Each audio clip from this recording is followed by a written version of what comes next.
Welcome to Diceborn. This is our series from the 17th Shard where we're going to be playing through a campaign of the Mistborn Adventure Game. I'm Ben, aka Dervish in this game, and joining me on this venture is Ian. Hey, I'm WeiryWriter, and I'm playing Royce Hadriel. Grace. Hey, I'm Gator Girl, and I will be playing Marelyn Ramali. Matt. Hi, I'm Matt, or Comatose on the forums, and I'm Luka Ilariel. And our GM for this game, Natasha. Hi, I'm the Lord Roller. Rosemary was unfortunately unable to make it this week due to scheduling reasons, but she'll be back next episode. However, we will still have Hallie. She'll still be present, when she can be. So yeah, this is episode 5 of our Mistborn Adventure Game series. Mistborn Adventure Game is a narrative-focused tabletop role-playing game made by Crafty Games set on Scadrial. You can find the rest of this series in a playlist on the 17th Shard YouTube channel, or we actually are available on Spotify now. I say now because this is the first episode we've recorded since releasing any episodes, but this is actually coming out in like weeks ahead of time. But it's still exciting.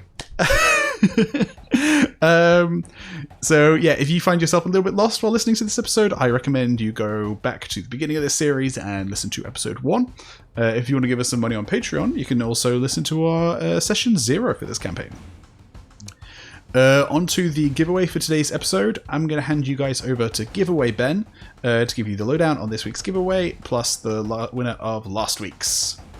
What's up, everyone? It's your boy back at it again with Bridge 4, bringing you some giveaways for this Diceborn series. Okay, first, let's go with the winner of last week's Diceborn. That giveaway is Spencer Griffin, who loves the way that we're making this story up as we go along, and I'm loving it too. This is a lot of improv, and I'm really enjoying it. So well done, Spencer Griffin. You won a free copy of the Mistborn Adventure Game rulebook. I'll be sending you a message to send us your address so that we can get that sent out to you. And if you already own it, then you get another one.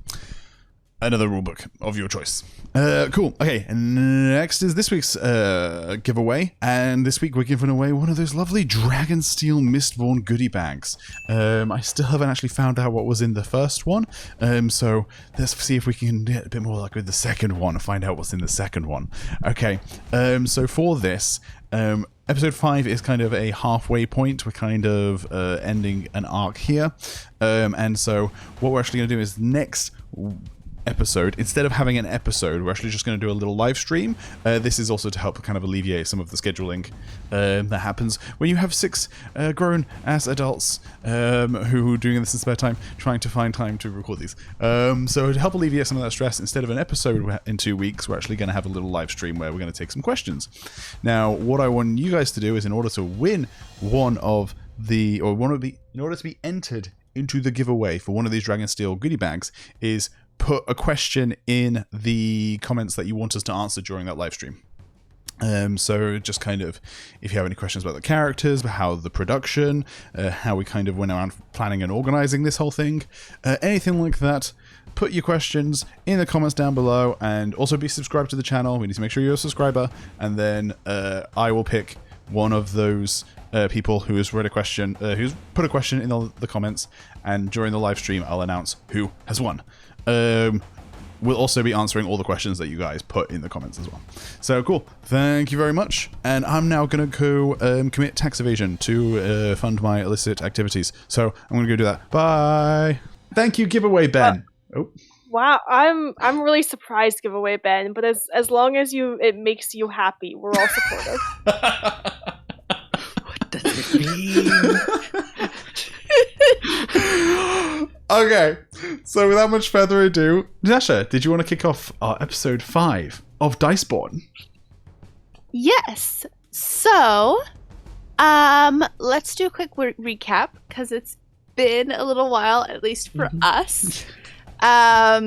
Is there anyone who wants to take that away? See, last session began with a certain confrontation between family members. Yep. Multiple confrontations between family members, now that I think about it. Yes. Because Marelyn made a deal with her father, and Dervish had a conversation with his sister. I wouldn't call my conversation a confrontation, more passive-aggressive sniping while begrudgingly deciding to work together, which is pretty standard for my family, I think.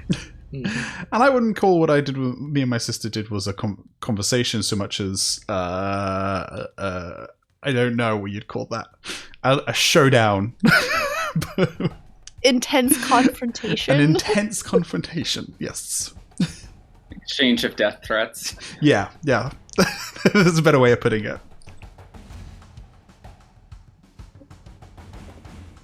Okay, and then from there...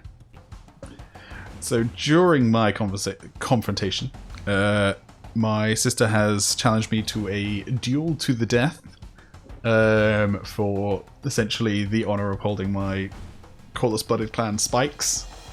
And we need to make our way out to the Roughs for this confrontation in a month's time in order to have her not come hunt us down and kill me, Marelyn, and Hallie. Luka and Royce are safe. They're fine. They can just...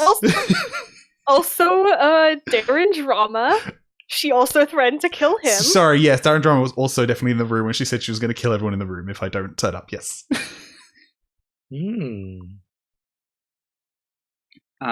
Also last week, our crew successfully completed the tasks that was started the week before by getting the plates and stowing them in the ceiling to come back later.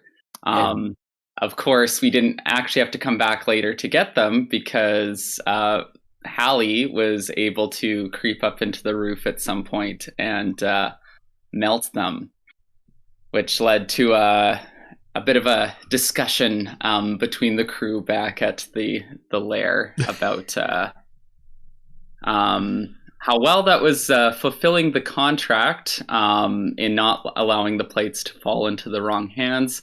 It was also destroying a very valuable piece of history, potentially. However, I think Royce might have kept some information on those.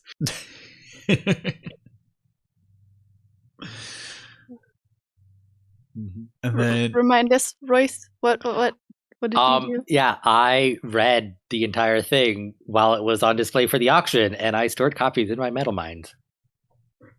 Nice. And we also now have something going on with the university, like, medical lab or something, right? Yes. Yeah. So I think one of the regulars at the Brass Ladle, Cassandra, was taken there, and I think Jelly was taken there. And then I think it was Ghost that told us that. I want to say the little kid who keeps butting in, who is probably going to try to follow us on our adventure when we leave, even though we agreed to take him with us. I was trying to get him off our backs, and then we could ditch him later. I don't think it's gonna work. Nope. He's a child. He should not be adventuring in the dangerous roughs with us. I mean, agreed. That doesn't necessarily change. Marelyn gives such big, like, older sister vibes in that, like, I'm not going to let you come with us. And we also, there's something going on with Jelly potentially as well, where she might be someone else. Yeah, She's she a might noble? be Genevieve. Yeah. Yes, I'm pretty sure she's Genevieve. Yeah. Yeah. So I think next steps were some of us were going to head to the university to check in there and see if we can investigate these disappearances before we head off. Yes. Yeah. Yeah. Royce and Luka were going to go as like, oh, we want to make a donation as alumni of the university. Like, show us the medical labs, like, so we know what our money is being used for.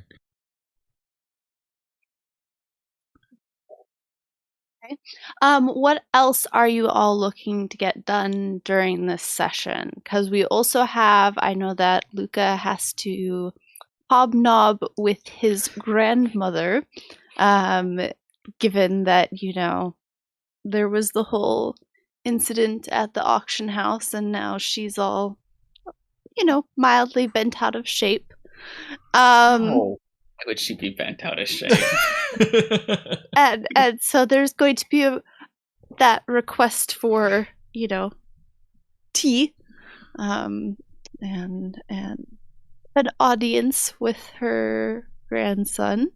Mm-hmm. Is there anything else that the rest of you would like to get done in this session, especially in preparation for leaving the city? Royce is just gonna go through his copper mines, like shifting memories around, like from like long-term storage that basically that doesn't travel with him to like his rings, so that he can continue doing research into his father's death, which he thought was an accident, which apparently isn't.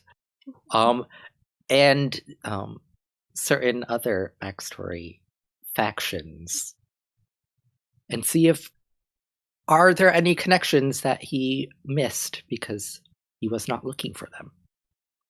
Okay.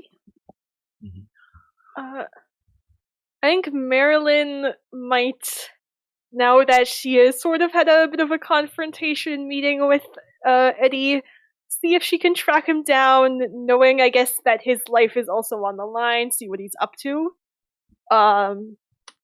If a ghost is going to be dragged along with us, I would like to have like a private conversation with him before we leave as well. I think that would be fun. And then That's funny because I was planning for that to happen regardless, so good. And then for Dervish, he'd like to kind of settle affairs at the Brass Ladle, make sure that whatever money we made from the stuff we nicked, like the jewels that we nicked from the auction, gets to the Brass Ladle, and then just say goodbye to some people as well, because he doesn't know if he's coming back. Okay, sounds good. And of course, because Rosemary is not here, Hallie will be any goodbye scenes or any wrap-up scenes that she will need to have will be reserved for the very beginning of next session. If Rosemary has anything that she wants to take care of. I don't know this for sure, but I feel like knowing Hallie, I imagine she like told us some lie about like needing to go prep, and then she's actually just spending this time like with her parents. Yeah, probably for the most part. She is going to be part of the initial scene of going with Luka and Royce to the university, because all three of them are alumni, and I feel like we keep all of us forget that fact that Hallie actually attended the university. So she will be there for the initial scene, and then make a quick exit, and I will narrate that. I keep forgetting as well, it was when I was editing, I think episode 4, I forget that Hallie has the highest wits out of any of us. She is, she's the smartest person on the team. She's radically intelligent. Yes. Okay, sounds good. Let's see. Trying to see what makes sense to go first. But let's start off actually with Ian. I'm going to have you give me a couple of roles for your research, so we can kind of, just take care of that with a couple of roles. Just trying to set myself up so I can continue doing research on the road. Maybe not. Depending on how good I'm at. Do you feel like it's more appropriate to roll your using like your fear chemi or using like your wits? My wits is higher.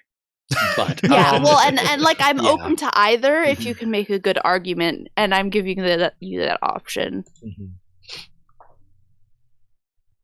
The trick is like the nature of Copper Fruit-Kami, like gamifying it, still doesn't make total sense to me. It's a difficult thing, yeah. Yeah, so I think it should be a Fruit-Kami roll. Okay. But can I add +1 for my specialty, which is information acquisition? Even though this is an acquisition, it's organization. Yes, but you're trying to. Yes, I get where the idea is coming from. Yeah. So yes. Okay. I will allow for that. And I'm going to have it be a challenge. So let's clarify really quick. You're organizing it because are you organizing it for the journey ahead, or are you researching more on your dad's death? So kind of what those are like two different goals. Yeah, it's the idea I had in my head was like he has like the copper mines he always has on him, and then he has like the long-term storage that's at Luka's apartment. And so a lot of like the newspaper articles around his death like are in long-term storage because like he doesn't need ready access to them. So it's like, he's not so much looking into his father's death in detail right now. He's just making sure he has everything he thinks he'll need to dig into it later. Okay, so I'm just going to make that a challenge of 2. 2, okay. My copper rating is 4 + 1 for my trait.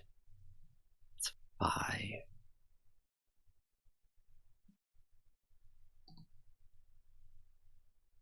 Nice. 2s and a nudge. Perfect. Yeah, so you are successful at storing away the knowledge that you will need in the future. So take down a note of that so it's not like something that we have to look forward to and re-roll. And also, if you ever make a roll about your father's death and are referencing your stores, you'll get a +1. Okay, next. Let's move on to Luka. Ooh. Luka's scene with Adine. I've been looking forward to this. I'm getting like secondhand anxiety of like, oh no, what's she gonna say to him? How upset is she gonna be? Okay. Go ahead. So Luka arrives at his grandmother's house, unless there's anything that you want to do ahead of time to prepare. I don't think anything. I think Luka is going to be on time today. Like actually a little like a couple minutes early, because intending to be earlier, of course, than he actually ended up being, but he does make it in time, because he's a little nervous. Royce takes note that you left earlier. It's like, okay.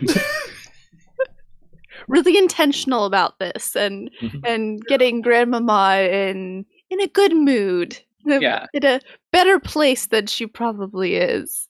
And Royce will notice when Luka was getting ready in the morning, there was less like hemming and hawing. Like he like he had an outfit laid out the night before, and like so he was very like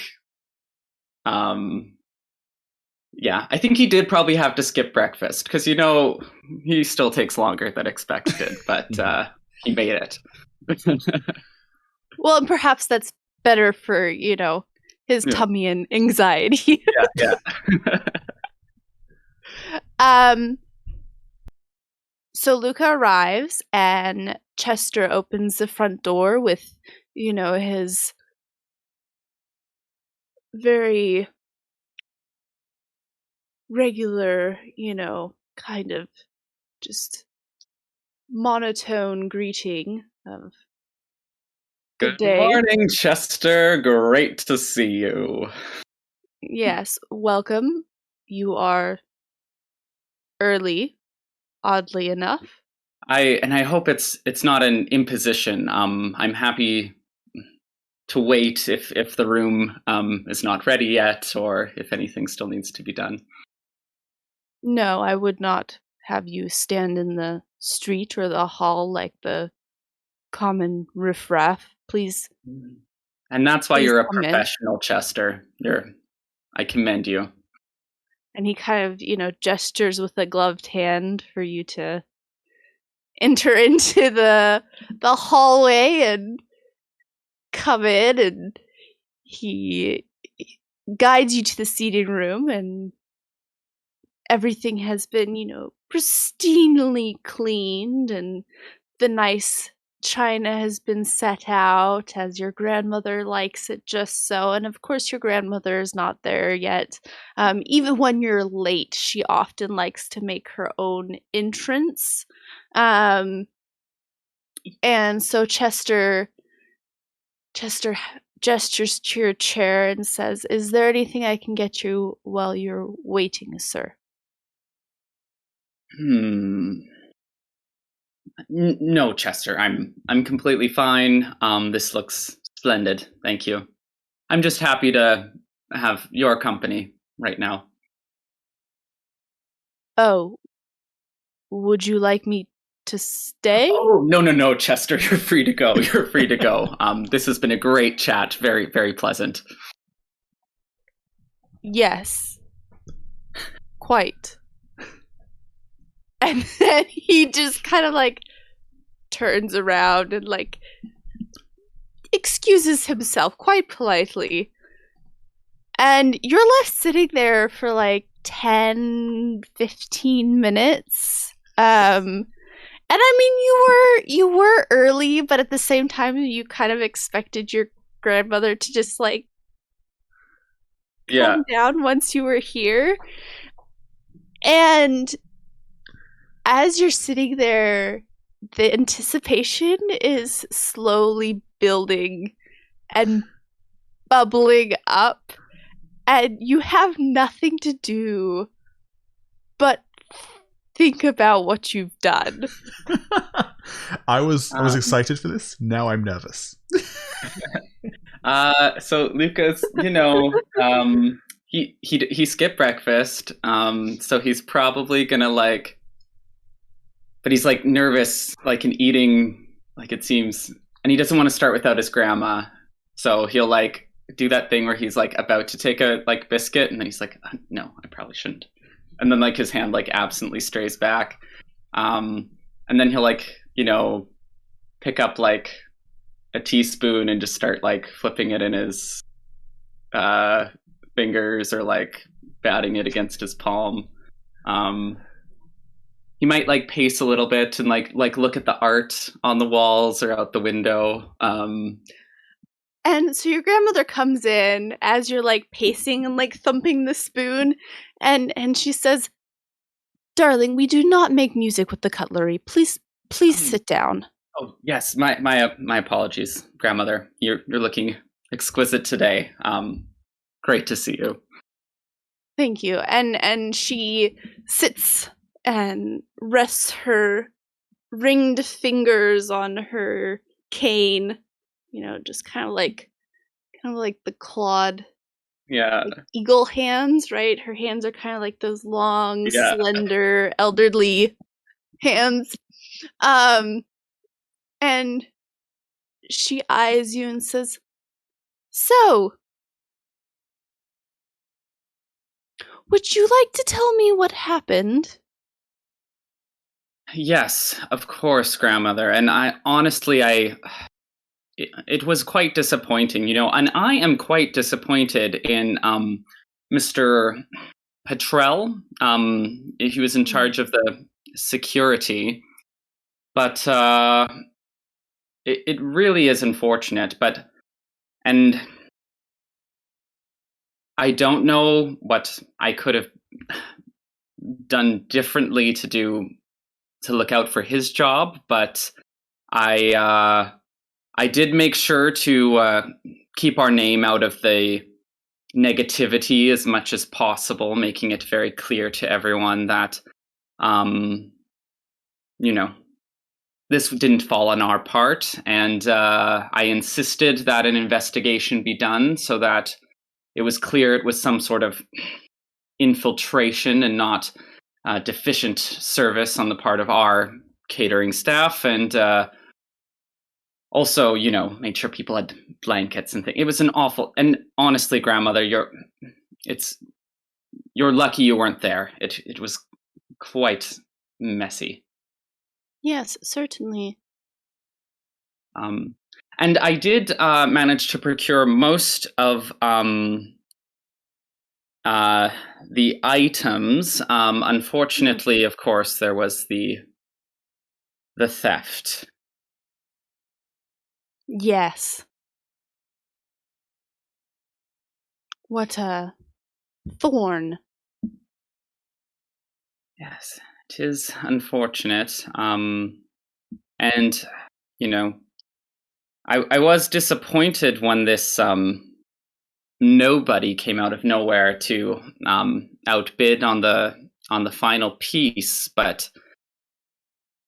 And how much information is public about what was stolen or what was what happened to everything? So at this point it's pretty it's not necessarily common knowledge, but just because you know who your grandmother is, you know that she would know what was stolen.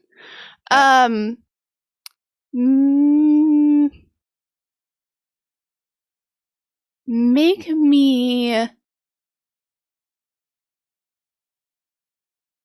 a wits roll of 1. Okay. Let's see.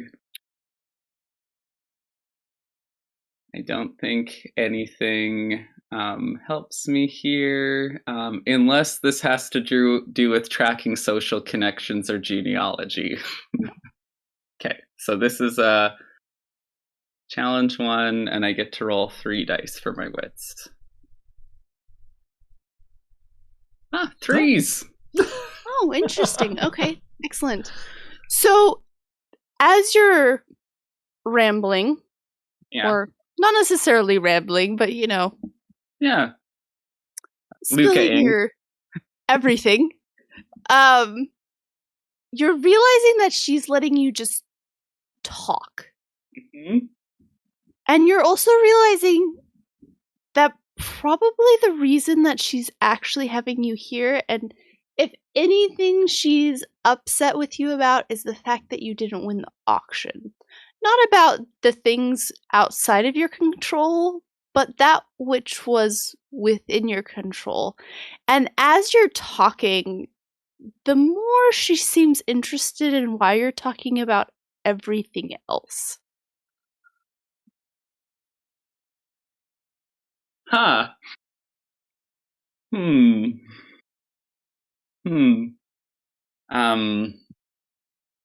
Yes. Okay. So recognizing that, so Luka's just kind of gone into that territory a little bit. So I think he'll try to kind of steer out and say, and I, that poor chap, whoever he is, it didn't look like he could actually afford it. I mean, who is he? He's a nobody. So, I wouldn't be surprised if he, had possibly even ended up defaulting. But regardless, now it's, one less insurance claim for us to deal with. So, but.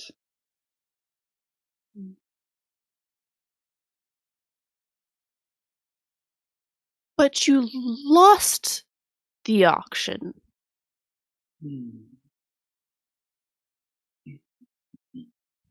Yes, it's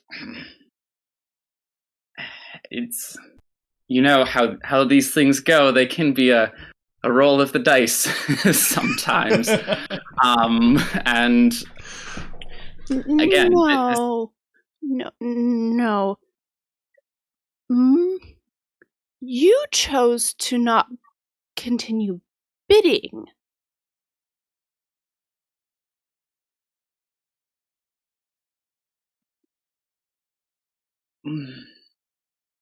Yes, I suppose that I did. And I apologize for that failure of judgment. Yes. When I give you a task, Luka, yes, I expect that you execute it. Yeah, exactly. Yes. Of course, yes. Understood. Was it confusing to you previously? No,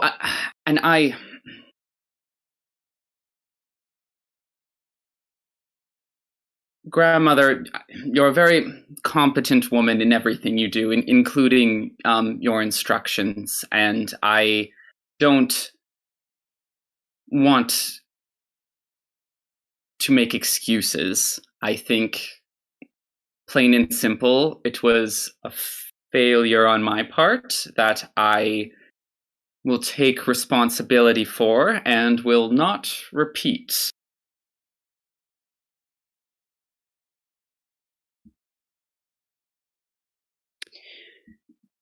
And she looks at you with those rather discerning,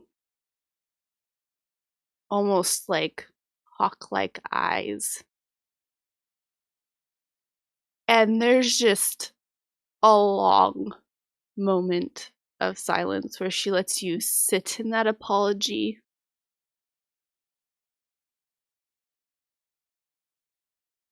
And then she says, and you barely hear this under her voice or under her breath. Perhaps Shuravf was right. And she looks at you and kind of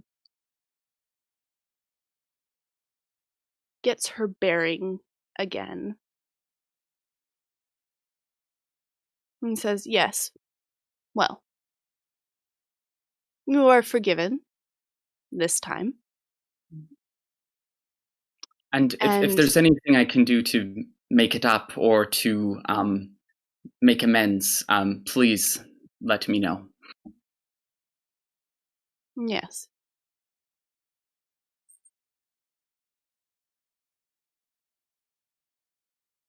I will see you again next week for our tea.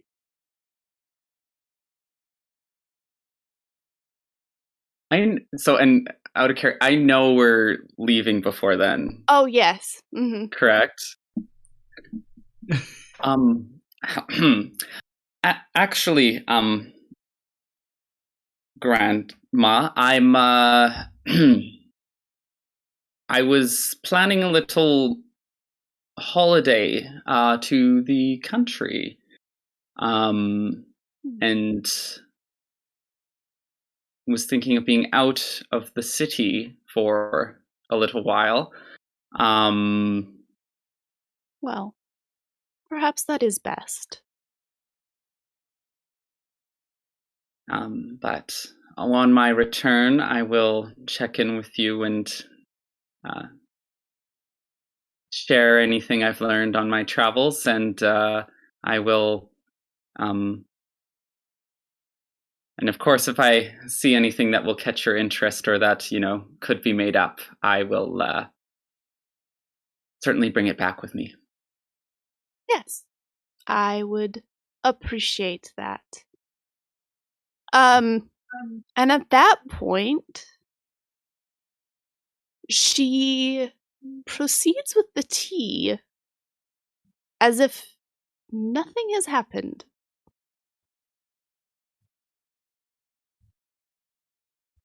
Of course. Okay. And she went from sweet old lady to real scary real quick. Yeah, that was terrifying. Luka will definitely be kind of rattled during the tea, but will do his best to get his rhythm back. I hope she never discovers that we're the ones who stole her stuff. Yeah, I almost in the whole thing forgot that technically we stole the metal mind from her, the copper mind. Yep. Yeah. Probably some of the other items as well. Yeah. Yeah. Yep. All right. So, Grace, we will do your unraveling scene next. So, Marelyn has just gotten done fencing most of the goods with one of her contacts. Mm-hmm. And this... Would you like to name your contact? Since you would know him well, and you can give him a little description and... I feel like he only goes by a nickname. I don't really know his a code name. I probably don't know his real name. And so his code name might be something like if anyone else has any ideas and want to throw them out, I would also take that.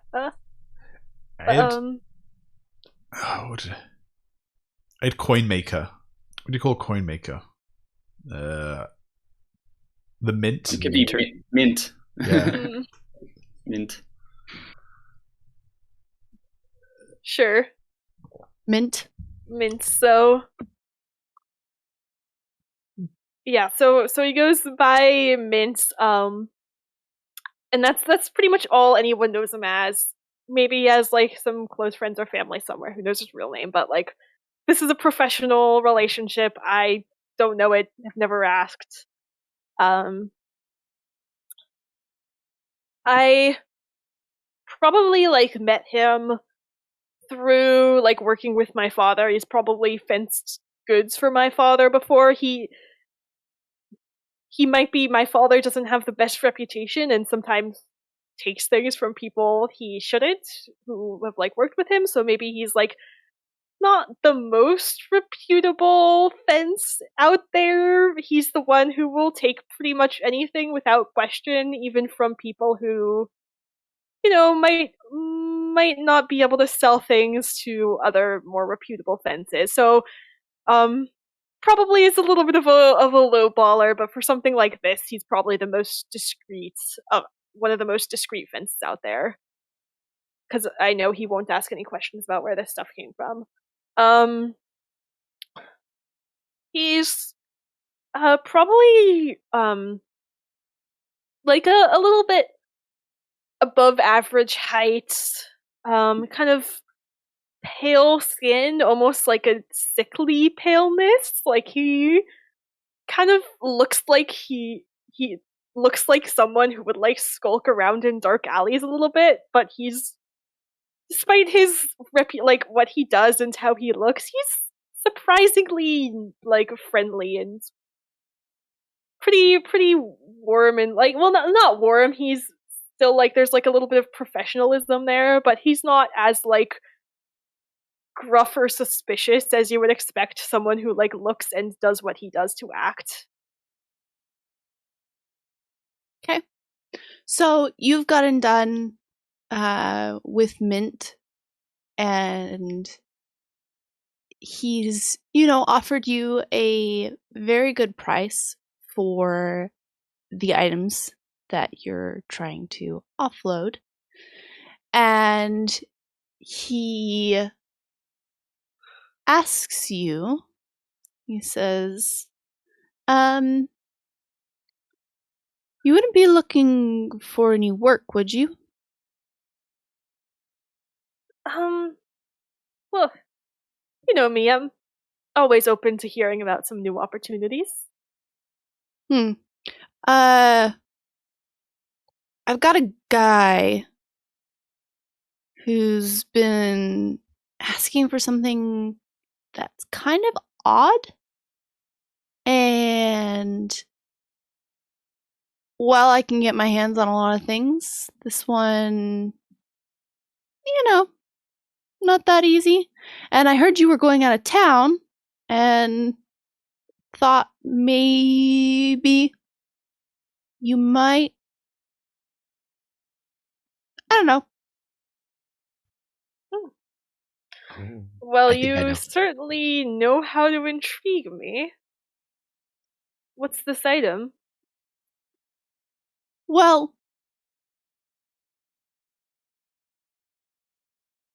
I don't know how much it is up your alley, because, like, well, you're more of a con woman rather than a hitter, toughy, beauty arm kind of person. But I'm looking for,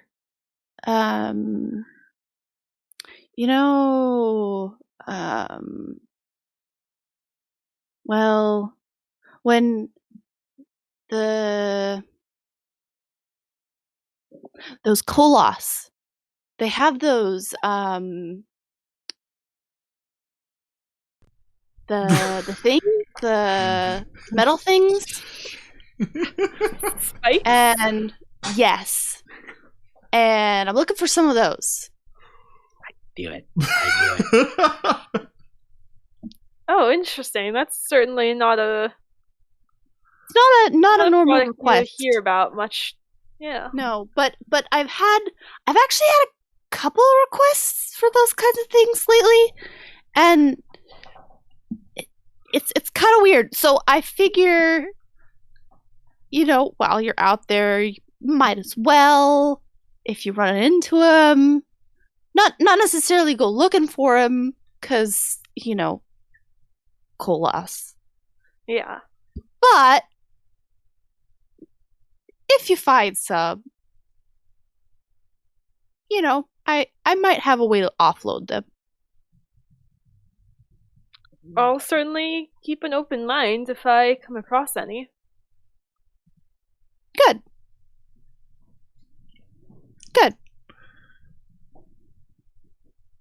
Don't like this Or- at all. Yeah. And I just kind of. I don't think Marelyn is planning on taking like Dervish's spikes. She's like, I already made, or Marelyn's kind of thinking like, I already made enemies of a Kolos blooded. I don't really want to do that again. Like, I'll say I'll keep my eye out, but I probably won't find anything.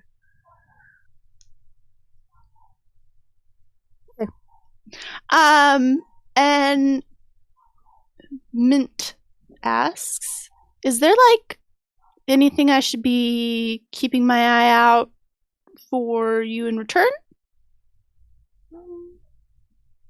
Have you heard from Eddie recently? I am going to have you roll me something. Well, I'm going to actually have you roll me 2 things. Okay. I'm going to have you roll me a spirits roll of 2, and I'm going to have you roll me a wits roll of 2. Okay, so I'll do spirits first. Okay. Ooh, I did not win that one. I got 1 nudge. We can't win spirits rolls. No. I feel like we always. I feel like I've passed at least one. I feel like my spirits aren't bad. They're my highest of the. I mean, they're only 4, but they're my highest of those 3. Okay, and then it was wits of 2. Mm-hmm.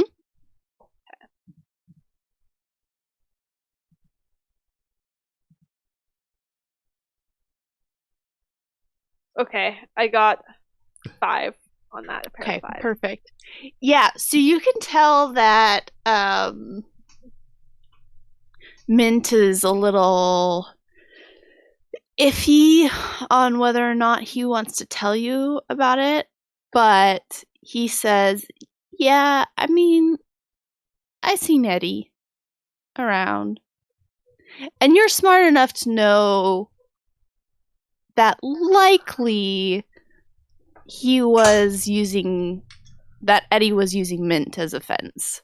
Yeah. That their relationship is still ongoing.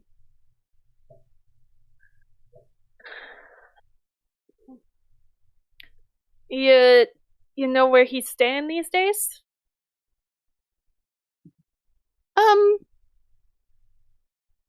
Here and there.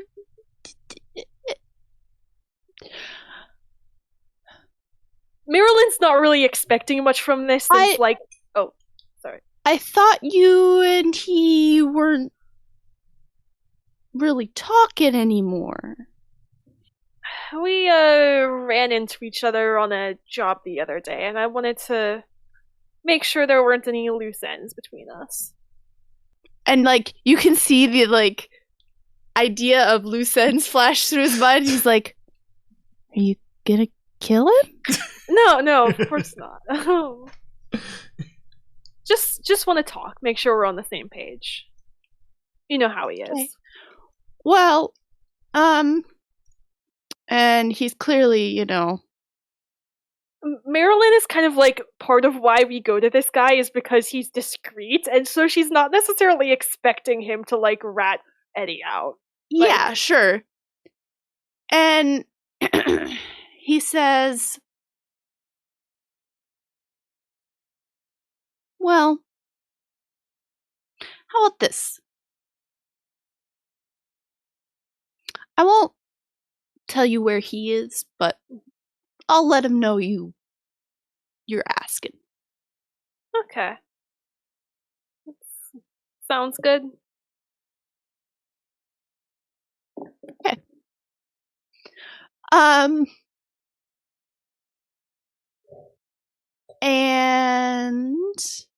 you make your way back to the brass ladle. After that, Mint bids you adieu and lets you be on your way.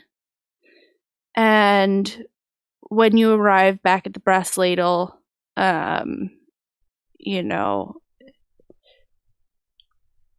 it's getting toward evening. And you kind of had the agreement that the alumni would go and check out the university and the medical labs while you would come back here. And you've just barely returned and are upstairs, and Dervish is out working on the main line, and Dervish, you'll see Marelyn, head upstairs. Yeah. Cool. I think I'll finish up work before. I don't want to seem like I'm Okay. Yeah, so I'll finish work before I head up to speak with Marelyn. Dervish, will you roll me Ooh. a spirits roll of 2? Yes. What is my spirits? My spirits is 4. Would any of my things add to it? Empathetic ear, amazing hair, unapproachable face? No. Okay.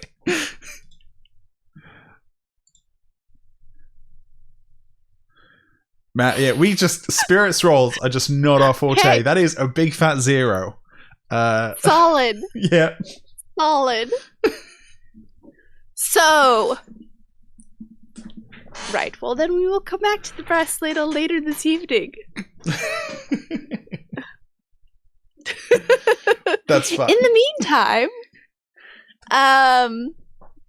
Luka and Royce and Hallie all meet up at the university at their arranged tour of the medical labs, and there's a student there to greet them, and her name is Steffi, and Steffi has her kind of like orange reddish blonde hair, kind of done up in this like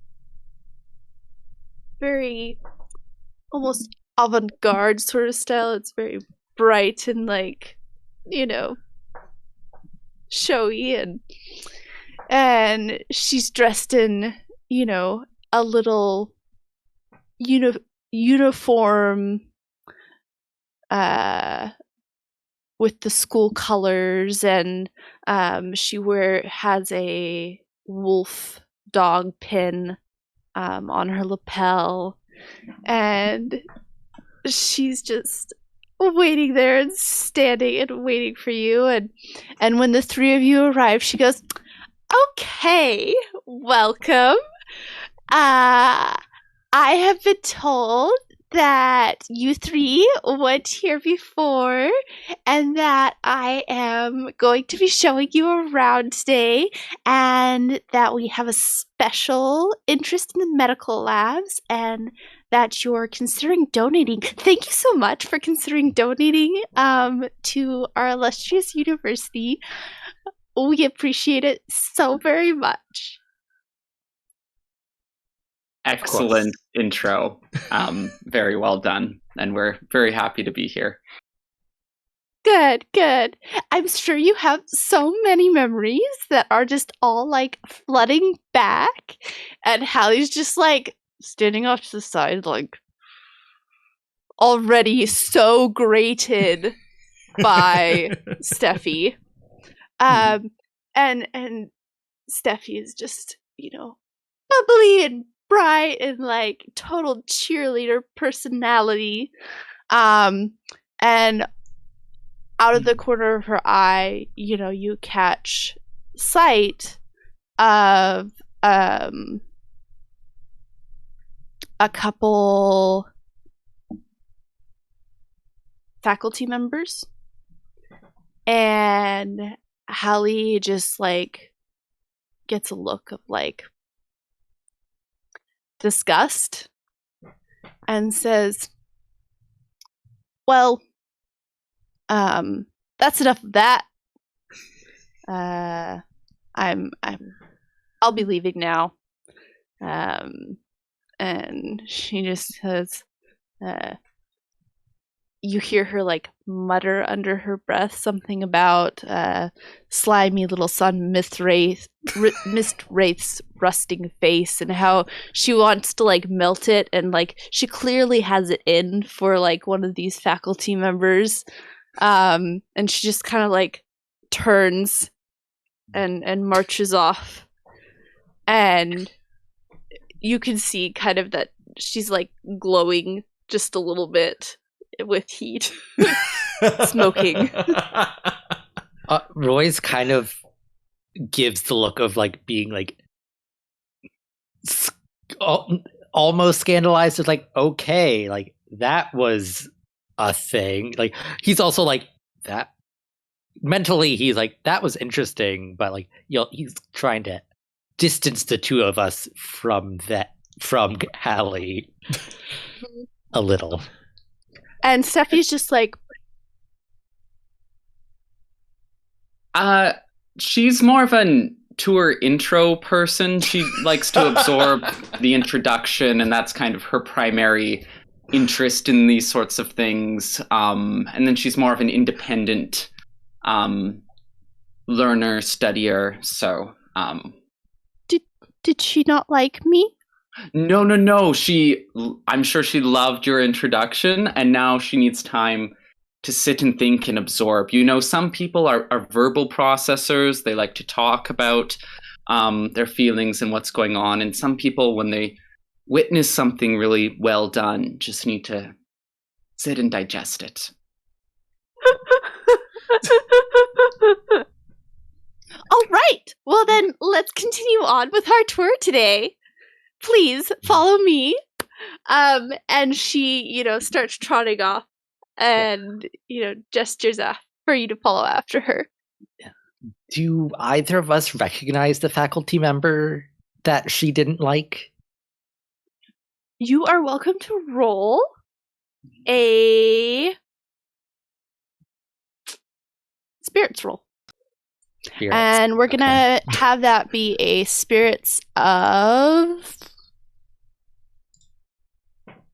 2. Come on, guys. Let's see if we can't pass a spirits roll, shall we? Can I have 2 things I'd like to pitch adding. I am a socialite university student as my profession, and my specialty is recognizing, tracking social connections. So I feel like those 2 in tandem would help, which is good because I have two spirits. So this will bring me up to a 4. Watch us. We're not gonna get any of the plot relevant spirits, but we're gonna get all the spirits for like, yes, we're gonna recognize who this person who we don't like is. Yeah. I don't, because I didn't put university student as one of my things. And like this is an acquisition, so it's just a straight 4 for me. I like how I added 2 traits. And you added none, and our roll is the same amount. Still the same. Yeah, it's appropriate. And you said it was 2. Mm-hmm. Okay. Do you want to roll first, Royce? Yes. And if I don't roll it, I think it's because I've stored that memory in a copper mine somewhere, and I have no idea where it is. But we'll see. Did I keep it? Did I not? I did not. But I got 1 nudge. And I'll roll. Hey! 2s. Hey. So, Luka knows that this man is named Timoth Brunswick. Say again? Timoth Okay. Brunswick. Okay. And is he like a professor? Yeah, so he's actually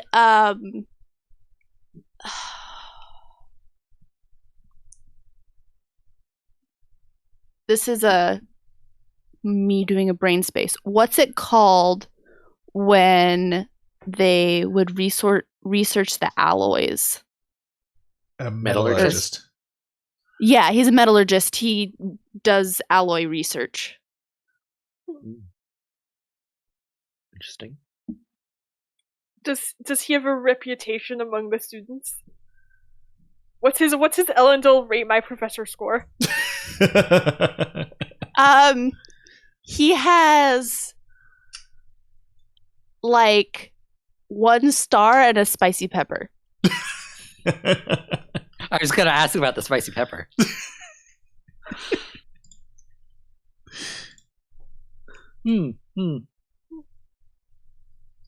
Yeah, he's a very bad teacher, but fun to look at. That's why Luka remembers him. So I think the 2 spirit rolls we've now gotten are this and for Royce to vomit on Raph's fiance. I don't think I rolled for that. I just spent nudges so she wouldn't notice me. Oh. I thought you rolled spirit to find her in the crowd, but I'm not sure. Maybe. I don't remember. Tell us in the comments. Yeah, which one was it? And Luka, you do know that that he has this very distinguished accent that's like a very Hoity-toity. Hoity-toity, sniff your wine slowly, and make that slurping sound when you taste it. Gotcha. Pretentious, I bet there's some obnoxious different man. people who I've socialized with who do great impressions of him. Oh, absolutely. He is the highlight at many a party as far as impressions go. Yeah. You also know that your grandmother is among those impressions, but nobody will do those impressions while you're around. Because they do this. Oh, no. Okay. Okay. So, yes. And Steffi,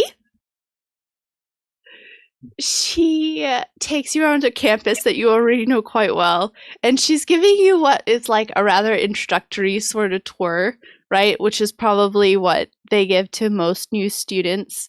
And she's like, over here we have our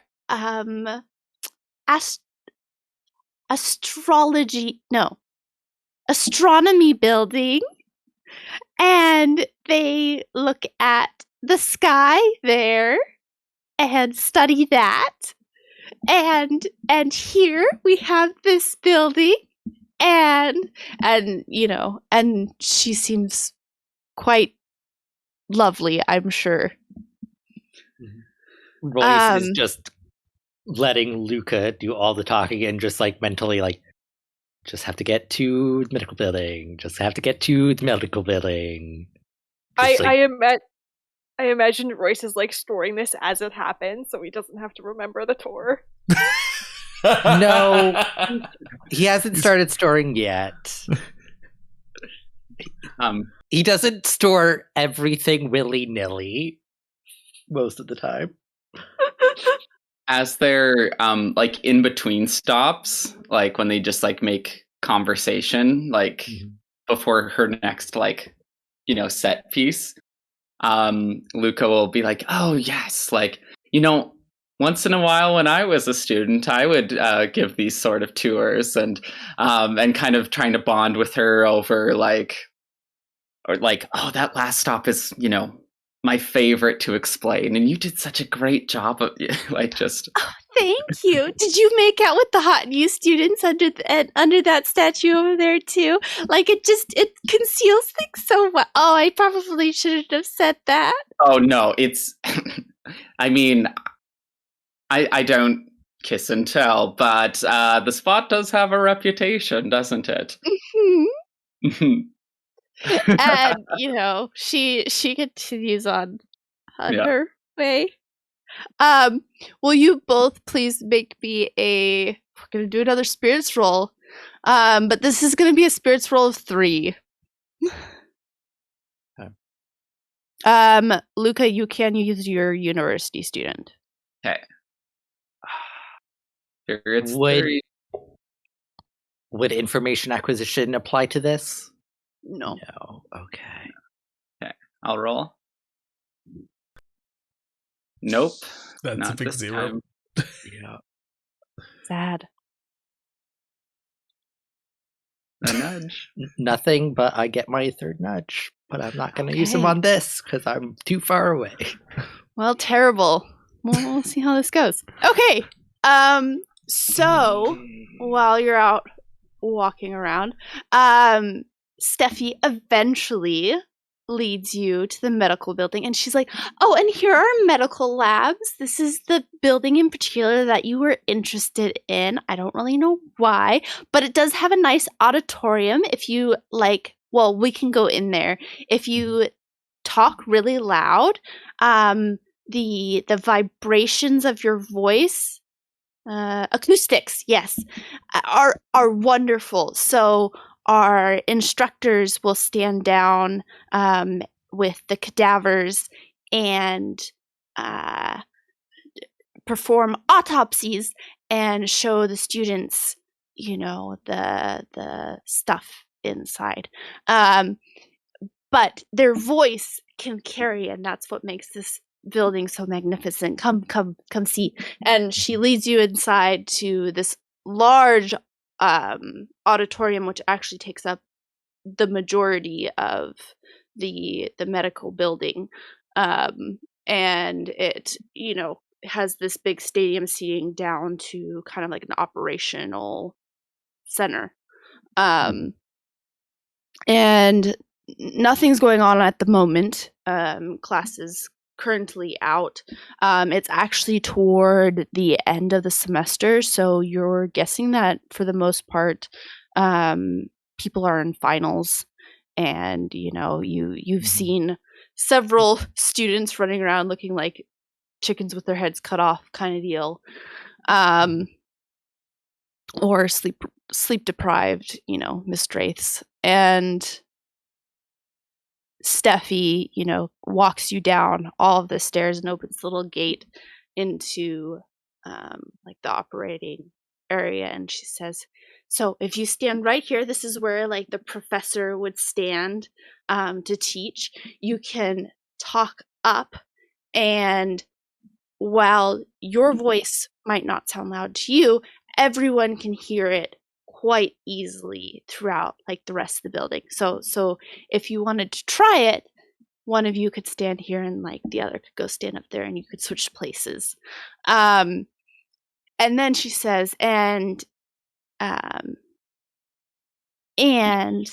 you can look at all of these like instruments and stuff. And she kind of like does like the gesture of like this. Mm-hmm.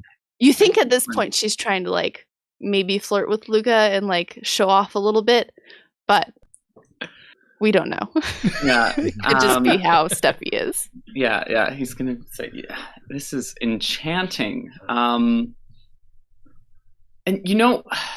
we're also, part of I think our interest in donation is in some of the research and private studies, and I always hated this when I gave tours and people would come up with a question out of the blue. But do you know where the like private research areas of the medical lab are? Yes, of course I do. Unfortunately, well, we'll have to get special permission to go back there, but I think I can make that happen. Who would you need special permission from? Someone from the board of directors. But you think you can make that happen? Yes. Luka kind of gives like a go on. Like, oh well, there. One of the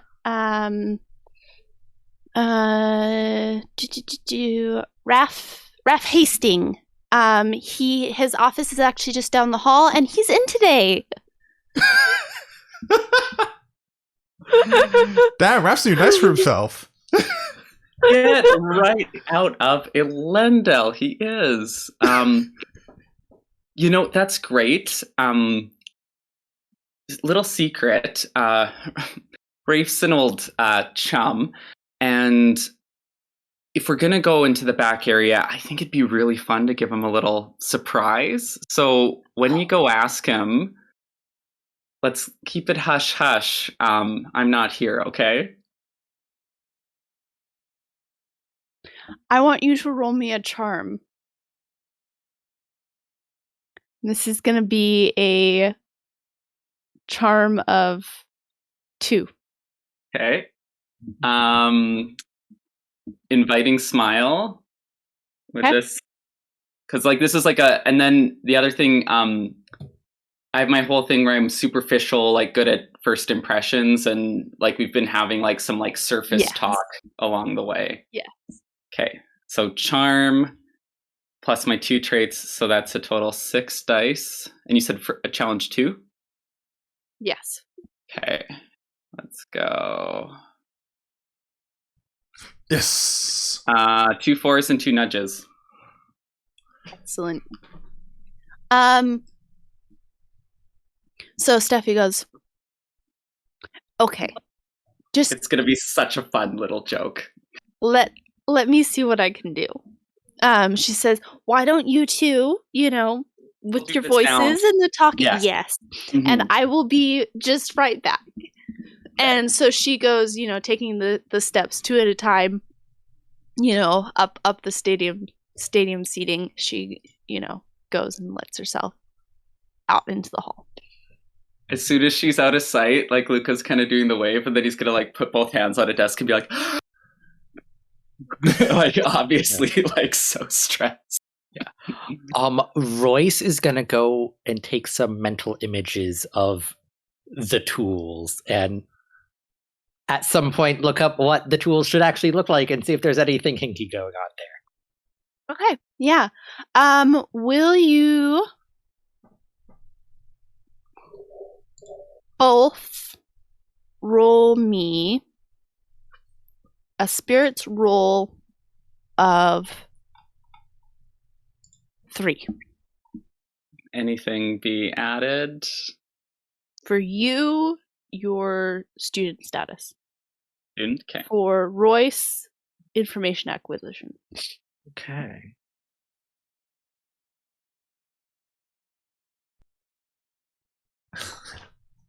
Nope. 0. Come on. Hey. 1s and 2 nudges. But I don't have enough. Yeah, if you'd one more nudge, you could bump up. If I had one more nudge. Don't you have a nudge from before? I'm at 5 nudges. So I would Shame. need 6 to bump it up to a 3. Okay, that's okay. So you take your mental pictures, and you're standing there for a good amount of time.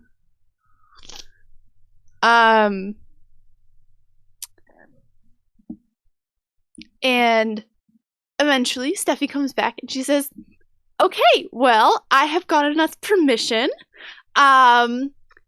Let's go see those special research centers. You're incredible, Steffi. Thank you. So impressed. I'm very good at my job. Yes.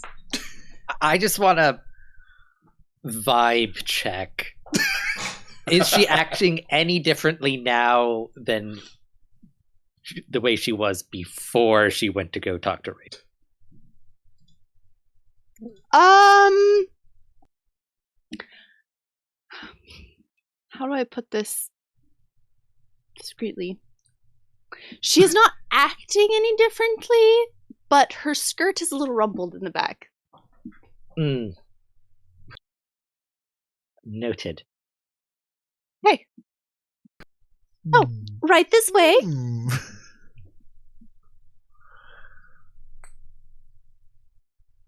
And she shows you back up the stadium stairs and then around, kind of more to the back of the building. And back there are like a series of offices, and then a couple of doors. And she leads you actually to one of the doors and then down, like into a basement. And she says, okay, so down here is actually where we do most of the research. Upstairs, of course, is where like the paperwork and that sort of stuff is done. I really don't personally, come down here a lot, but I do know that this is, where stuff is done. They also store like the dead bodies in like cold drawers. Off down here somewhere. And yeah. And she, shows you down a hallway and opens a few doors, and in like two of the rooms there's a couple of, college students like busy at work, like deep in the trenches of doing their studies. In one of the rooms there's like, an open body and they're working on it, and that sort of thing. But she's like, is there anything like specifically that you're wanting to see? Just what advancements have been done here since we attended? Oh, That yes, sort of thing. well, as far as medical goes, I can get you a book on that, but I'm not actually very well versed on it myself. We do have like a couple of papers that have come out, records in the sort. I do know where those are. But for me, I don't really know that sort of thing. Would you mind if we just kind of poked around a bit and Oh, not at all. Go ahead. Enjoy yourselves. I actually have another tour to get to. Unless you need like accompaniment, you're free to be down here. Just don't like disturb the seniors. They're kind of, in that like little stage of their semester. So, oh, and the rats. Do not let the rats out. They don't like that. of course not. Where is Rafe's office so we can check in with him? Oh, go visit him. Yes. On it's up on the previous floor. It's room B34. Well, that's excellent, and I have every confidence we'll be able to find our way out when we're done looking around, because we had such an efficient, competent guide getting us here. So, thanks, Steffi, and I think you have a bright future ahead of you, even beyond these tours. But it'll be a loss to the university when you move on. Oh, I'm sure. Thank you. That was very kind of you. I hope to see you again sometime. And yes, well, have a lovely day. And if you get a chance, you should check out the botanical gardens. They are lovely this time of year. Noted, and will do. And she dismisses herself up the stairs. And do I know, like, is it appropriate for the tour guide to leave people unsupervised in this area? No. Okay, yeah. Okay. No, it's not appropriate for her to leave you unsupervised in this area, but let's be fair, you're an Eladriel. She knows that. She also knows that you have money, and so she is being very accommodating, which is probably per instruction. Yeah. However, she probably wasn't told necessarily to like leave you unsupervised in these sort of locations. Yeah. It was probably more of like, oh, be very accommodating, show them whatever they want to see, make sure that they feel welcome, and don't annoy them in any way, that sort of thing. Yeah. As they start looking around, Luka's gonna start burning Electrum, and it's just gonna be, he's gonna watch his like shadow for like turning around in surprise or being startled. So basically, he's trying to look out to get a heads up if someone's gonna like walk in on them. Okay, that's very smart. I want to go to cold storage and start to see. I want to see if we find Genevieve. in one of those drawers. Okay. Also very smart.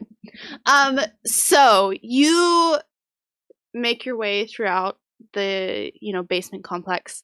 I'm going to have you all roll another spirits roll.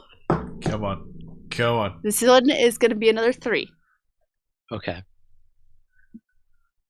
Go on, team. We can do it.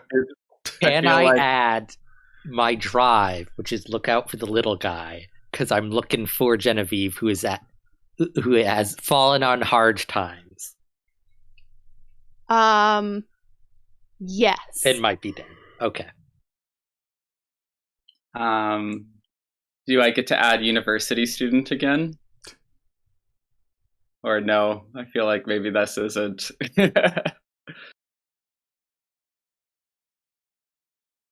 You know what? Yes, but you're rolling for something else. Oh. Okay. Okay. So you'll go first, Ian, or I said you can go first. Okay. So it's difficulty 3, and I get 3 dice. Nope. Big old 0. Okay. That's 5. 2 5s. Okay. Woo! Very good. So Royce, when you go down to the cold storage, you do not, you start like opening the various drawers and like pulling out bodies and opening body bags and all of that sort of stuff. You don't find Genevieve's body among them. However, I am going to assume that Dervish has given you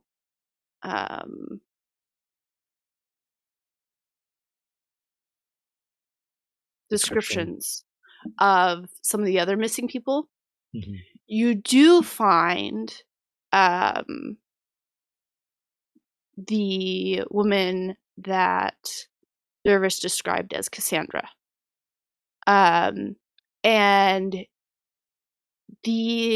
among a couple other bodies. And I mean, the reason that you kind of peg Cassandra and the other bodies as like being grouped together amongst all of the cadavers, right? Because there are many. It's not like it would be difficult to hide a missing person, a dead missing person here. The reason that this is odd is that there are large boreholes at various points in Cassandra and several of these other missing people's bodies. Oh dear. Don't know what that is. But I'm...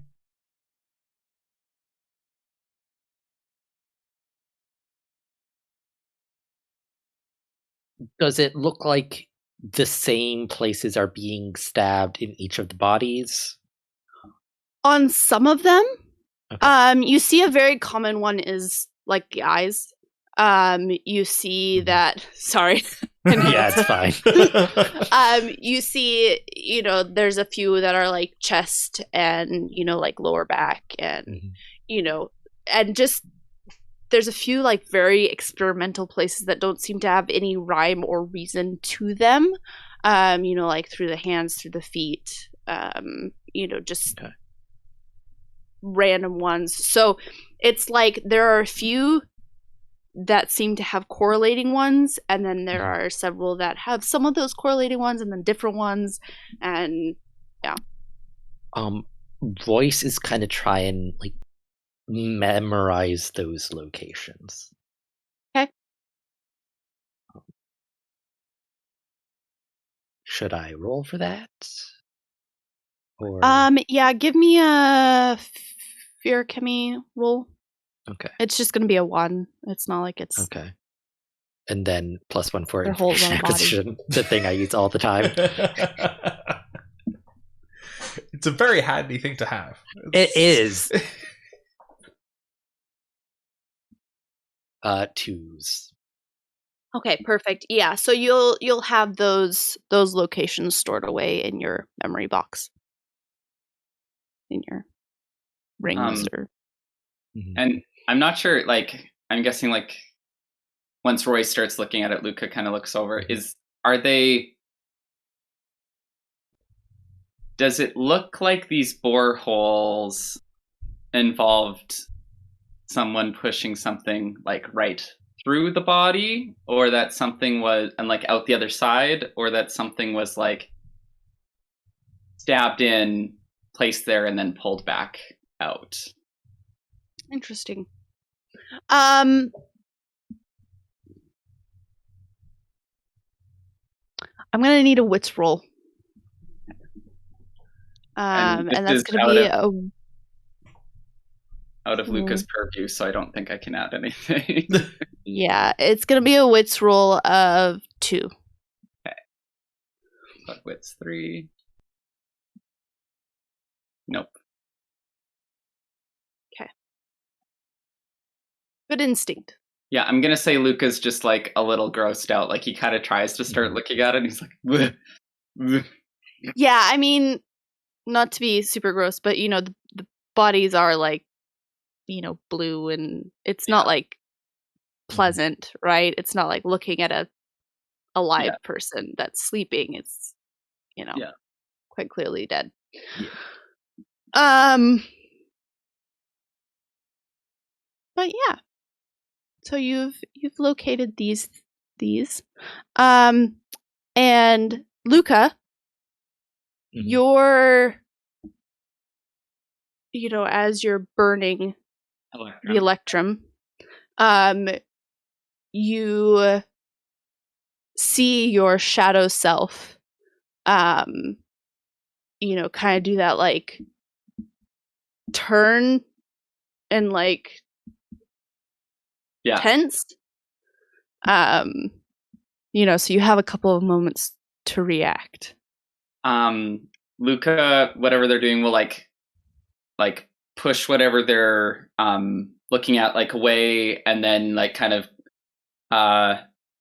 grab Royce and start pointing at like one of the like diagrams on the wall, if that makes sense, and start being like, I don't know what this means. I didn't take medicine, but it seems very intelligent. It really seems like they're doing good work here.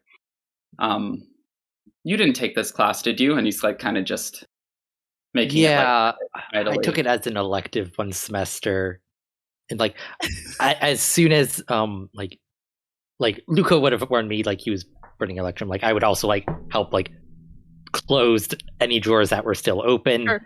We probably didn't open them all at the same time because that would be hard to cover up. So it's like trying to like make sure everything's closed. And the door opens, and a very good-looking blonde man comes in, and he's dressed in a, very fashionable, well-cut, tailored suit with an ascot and, this very fancy, ascot pin with a,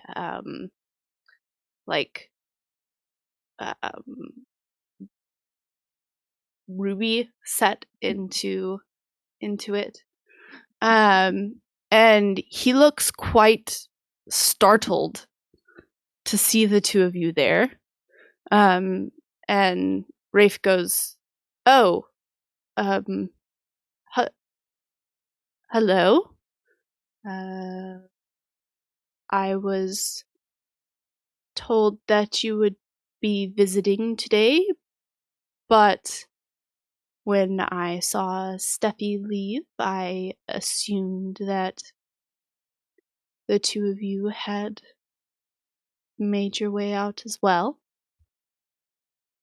Oh, well, we just, wanted to take a look around, and she had a tour, Hi, Rafe. And Luka is like, he's off put, but he is like channeling a little bit of confidence, seeing that Rafe is caught off guard. So like Mhm.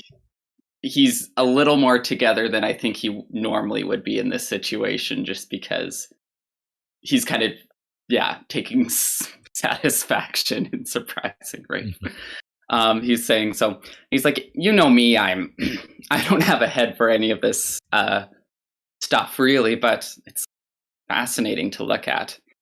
And he's like gesturing at like the diagrams at the wall, which are kind of pointedly in the other direction from the drawers and stuff they were looking in a moment before. Mhm. And as you're doing that, like, because you are gesturing in the other direction, you kind of see Rafe's eyes like do that dart across the room and then back to you, and kind of not concern, but suspicion.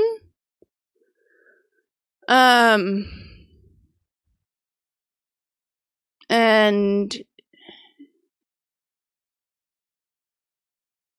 he kind of says, I was hoping that I would never see you down here.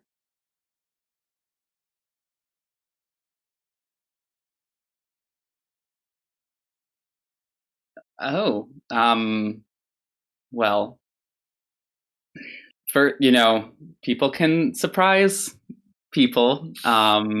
And I don't think I'll be coming back. I'm not sure what it is, but there's this, kind of smell in the air. It's a little unpleasant. It's kind of dank, dark. Not really my place. So now that I've satisfied my curiosity, I'm sure I can just, lit away. And was it just your curiosity? I mean, it was mine as well.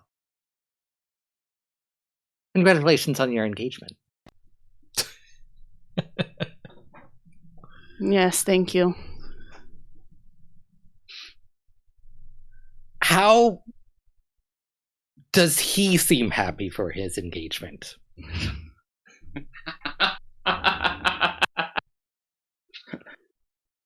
I want to look at the way Rafe looks at Luka. What vibes am I getting?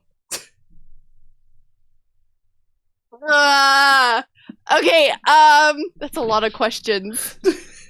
Because I want to have you make a roll. Yep. I do not know what roll would be appropriate. I think a vibe check, and just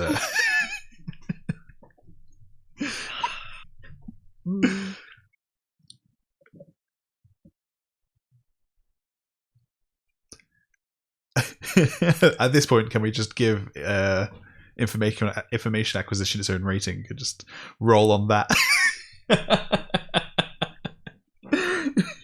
I like knowing the things. I mean, this isn't even information acquisition. This is like, this is in D&D. It would be like a sense, motive, perception, like like insight check, like it. Insight, it's like it's like a noticing things, like picking up on, facial expressions. Yeah, so like I can see like wits, charm. So I think this is hold on, I'd have to pull up the book, which I don't have in front of me, but I think if you actually look at the Barras Allomancy rules, it actually specifies like picking up on emotions, what you roll for that.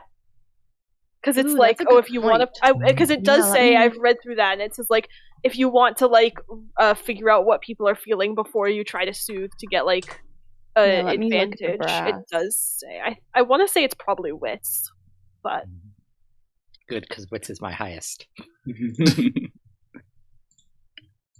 Like, this is Marelyn's strong suit.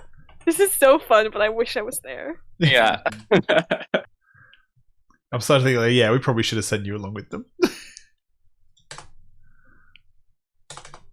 Although Marelyn was told not to come back to the university. Yeah, but they do the total, they got fired because of what we did, so Yeah. So wits roll. Wits roll from Royce. This is going to be a 3. I don't think Luka counts as a little guy. He's too rich. And privileged. Like, nah. What? Okay, you said 3? Okay. oh, nice. 5. Excellent. So, yes. Wraith is accepting and a little grudging of the fact that he is engaged and going to get married. He clearly still has feelings for Luka, but is doing shockingly well at hiding that. Really, what Royce is working with here is like gut. Noted. And you said he did flick his eyes to certain drawers and back to us. Just in like that general direction, yes. Okay. Noted. Interesting.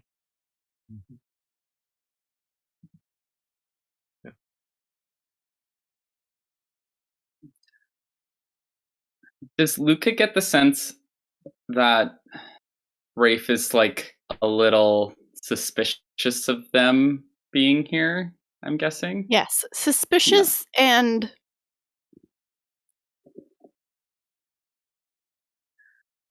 perhaps the best word for it is disappointed. Oh. Interesting. I still want to know why doesn't he want you there? Because he still cares about Luka and doesn't want Luka to get involved. Ooh. Anyway, lots of this is going over Luka's head, but seeing Rafe somewhat suspicious, Luka's gonna be like, well, and kind of look at Royce and be like, I think we're done here, so we'll be on our way out. Good to see you, Rafe. You're looking well. Thank you. Yes, you're looking well as well. Have a good afternoon. Yes. Come on, Royce. And he's gonna, in a like kind of familiar way, kind of touch Royce's shoulder affectionately and then take him by the hand and lead him out. Okay. Interesting you say that, because I was going to say Royce was going to take you arm in arm. And I will, into Rafe, I will say, thank you for saving us a trip to your office. Yes.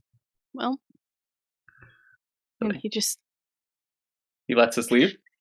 Yeah, he lets you leave and he's kind of at a loss of words. And it seems like he's trying to put together why it was you were there, what you were doing, what was going on. Like, yeah, he's just confused and off guard and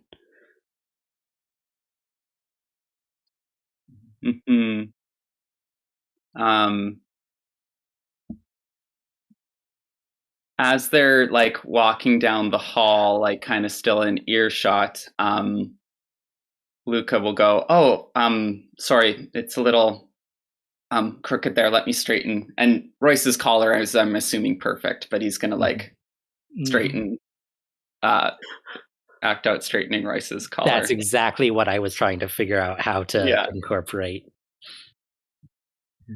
Clean it up. Okay.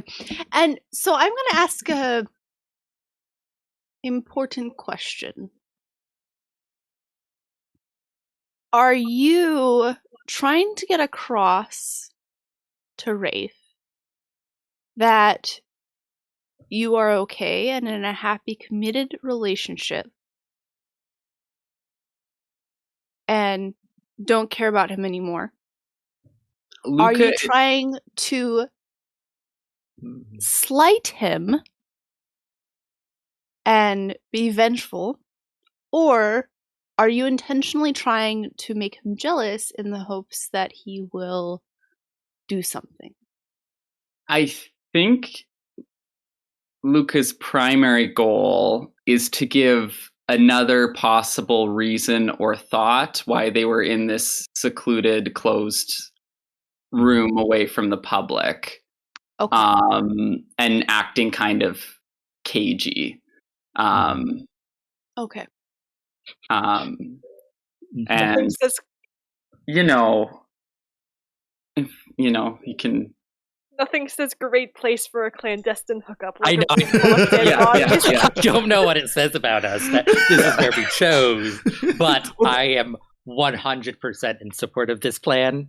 Yeah, well, it's kind of like he's like, oh, like we were just bumbling into like a room, and we didn't know what was in there, and now we're like trying to get out of it. And I don't think Luka is in a place where he would think that this would hurt Rafe. I think he would think it would be like, more just. Well, I mean, Rafe broke things off with him, right? Exactly.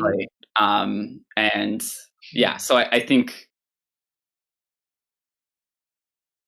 I don't think Luka thinks he could do something to like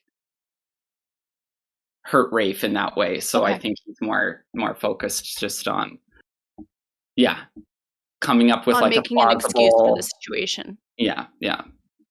Okay. Sounds good. So you.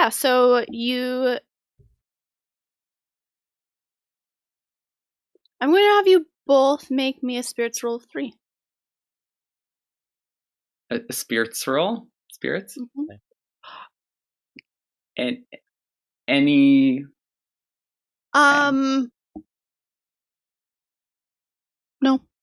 No. Can I potentially... Is this kind of to like how well do we sell this to Rafe, or is this something unrelated? No, it's something else. Okay. As you're leaving. Okay. I'll roll my 2 spirits. I got a nudge. Nudge farming is fun. That's part of why I changed that rule at the nudges, because I'm like, at least you can do something with them eventually. If you just have us roll spirits enough, eventually we'll get the nudges to pass one, you know? Yes. I got ones. Still I haven't gotten a nudge in so long. I just had one more, I could have gotten it. But oh well. Okay. So you leave the medical labs, the medical building, and step out into the warm afternoon. And you notice that it feels like it's getting darker a little bit earlier than it should for some reason. You're not quite sure why. But it is. What an interesting thing to say. This is after Bands of Mourning. Yes. Is there an airship in the sky? No. That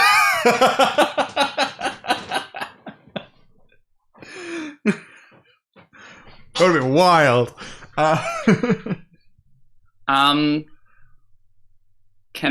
if there's like I'm not sure if University of Campus would have like a clock tower or something. If there is one, or if someone passes by, could I check the time and then compare to my pocket watch? Yeah. Are they the same?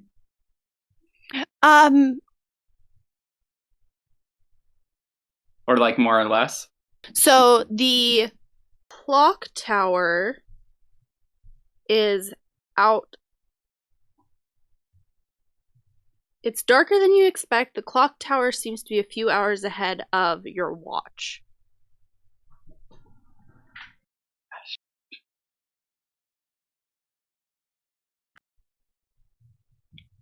Okay.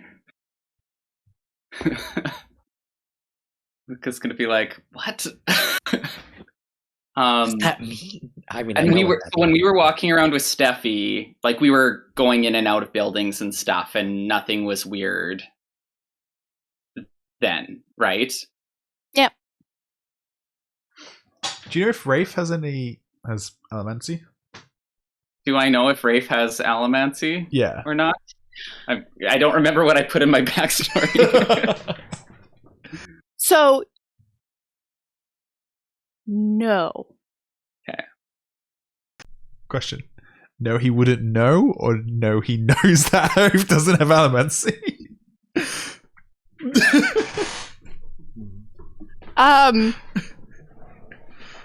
No. Well, I think it's kind of like the same. Like either my impression is he doesn't. Yeah, Yes. that's the point. Is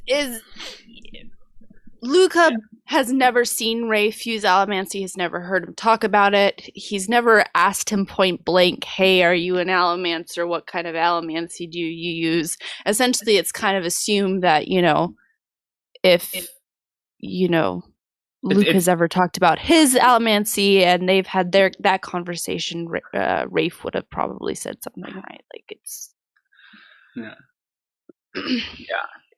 Well, and probably still in noble circles, it's a little like gauche or unseemly to like outside the family flaunt your it's a little discreet, and so it's okay. So at some point while we were down there, we got stuck in a time bubble. Ian should have checked for any suspicious-looking earrings during his vibe check. I'm thinking like they were using it maybe to preserve the bodies. To be but I don't know, maybe. Gosh. Well, no, but the bodies would wait. How would that work? So no, that would work. No. So they would, while you're in there, they would be decaying at the same rate. But while you're outside, you could go about your day, and they would be slower. Yeah. Oh, interesting. This is actually quite funny because it's something that I've thought about. Is like, say for example, you had like people in surgery. It'd be a really handy thing if you could slow that person down so you could like bring other people in, like say for example like there's a surgeon on his way, or like an emergency, like if there's a stat call and the doctor needs to come in, pop the patient in a time bubble, and then so there could be something like that going on. I don't even know what to do about that. It's something to file away for later. I love the glaring weaknesses of our crew is no smokers, no seekers, and no iron or steel to detect metal. We have we're terrible. We're a terrible crew. Your information gathering, it's difficult for you to do the information gathering portion. Yes. We're really good when Ian's got eyes and ears on something. Except if it's not that, we can't do it at all. Yeah, that's definitely not our strong suit. Okay. I don't know if there's anything else to... Oh, and as they're going out, once they're like outside and they're kind of figuring this out, Luka's also going to kind of apologize to Royce and be like, I'm sorry if that made you uncomfortable. I just, we needed to be down there, and I, thought. Don't worry about it. It's all to sell the con. And we can, clear up any rumors. It won't be an issue. Yes. No issue. I have a quick question. So this is completely. So people know Luka is leaving town, and they'll probably figure out he's leaving town with Royce. But they're not gonna know he's gonna leave town with the rest of us, do they? No. So as far as going on anyone knows- vacation yeah, they're going to just the gonna go country. on- yeah. Okay. Great to know. Thanks. Just wanted to You know, clarify possibly just- stopping at a new spa. Yeah. They're just roommates. Just roommates, guys. Just roommates. We swear. that. Edie is going to love this episode. Yeah. She is. Hey, yeah, so I guess we'll try to reassemble with the crew and disclose.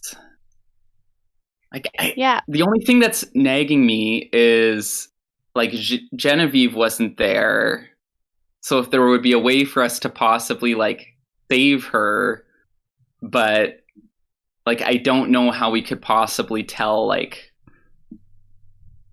we know where she's going to end up if You don't Yeah. know what where she happens, is. but My brain is like, and I don't know if Natasha's prepped for this. My brain is like, if you could tell me that Cassandra's in there and dead, I'm gonna be like, I think we should like, I'm gonna want to like try and go in and break in and like, I kind of want to like at Take night out. and like And do something wait. about it. when we were there, does it look like they're just storing the bodies there, or did it look like with the room that they were also doing whatever they were doing? No, it looks like they're Yeah. just storing the bodies there. I mean, that's just the morgue, right? That's just the. They're obviously doing whatever they're doing elsewhere.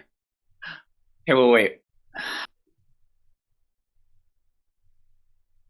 Rafe stayed downstairs when we came up, right? Yeah. And we know there's potentially a time bubble, but not how far it extends. Can we loop back and try to go to Rafe's office? Yeah. Okay, I'll allow it. Yeah. Also, what was Rafe's major in school? Oh, he was in the medical field. Okay. That's why he's on the board On the board at And like 24. in this. I mean, he's also a Hasting and like, you Yeah. know, major family, major player, like, you know, Yeah. major He's like money. It's like, oh, you have a degree, so you are a good representative of the family on this. Exactly. We need someone on the Exactly. board, you know. Yeah. Yeah. Yeah. It's like You have a sometimes with degree boards, in it's this like, area.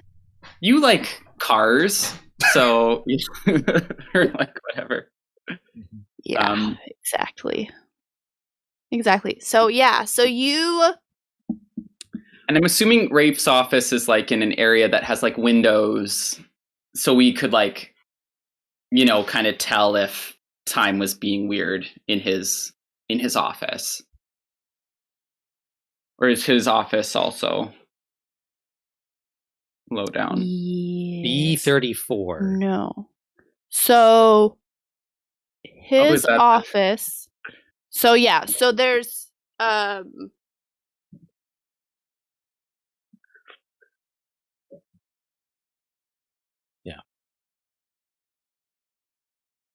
Basement level 1 and Sorry. basement level 2.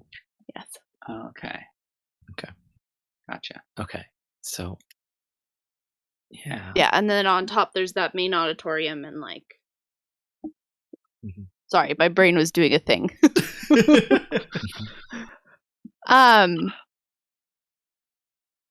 Yes, and the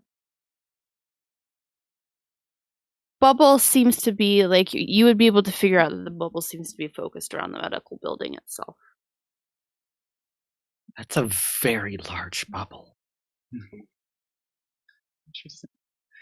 But I feel Wait. sorry for all of those students Yeah. because But- they're going to miss a final. And slow bubbles.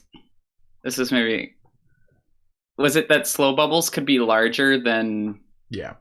They are larger. Yeah. Like Marisize is like the size of a large room, whilst Wayne's is like 2 Yeah, people. because Marisai in the first book was able to like capture that whole like warehouse or whatever, wasn't she? It was like substantial amount of the like the middle of the warehouse. Yeah. Mm-hmm.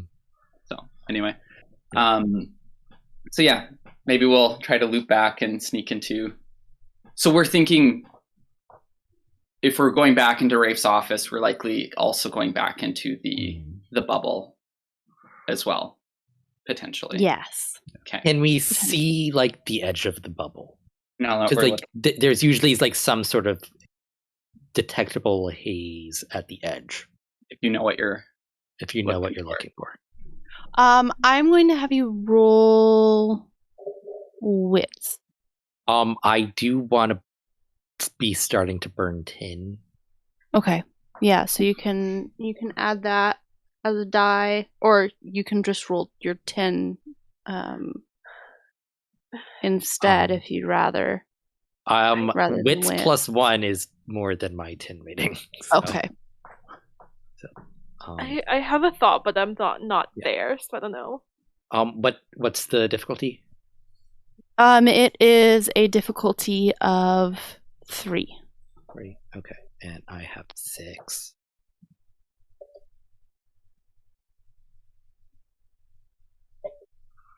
Two nudges, but I have a 0.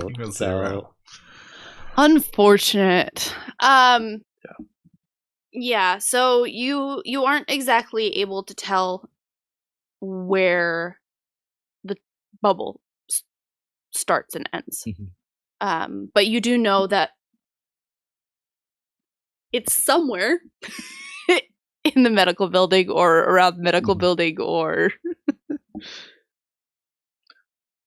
you know that you were inside of it. Okay. Yeah. I have an idea, but Say it. Can you track down Steffi and to like thank her and find out if she was late to her next appointment? Because she spent time down there too. Oh, like see if when it she knew. started. Yeah, or like to see when it started, or like if she knew and like accounted for that when she was like left in her timing. Oh. Maybe after. I think I want to go to check the office first, quick. Well, Rafe is hypothetically still downstairs, but that's good thought. Mm-hmm. So yeah, can we find office B4? Was that it? B34. B34. Yes. So you find the office with rather little annoyance, and it's locked. Of course, it is. Really wish Hallie was here. And she just kind of wandered off. Could you use Electrum for this? Like, you would need like a lockpick. Yeah. I was thinking you could see which does the thing, but you don't have a lockpick. No. And I'm keeping an ear out with my turn burning to see, so we have a heads up if anybody approaches. Just trying to think if there's. I'm gonna look at my. I don't think I wrote down my inventory on my document, so I'm just gonna actually open Roll20.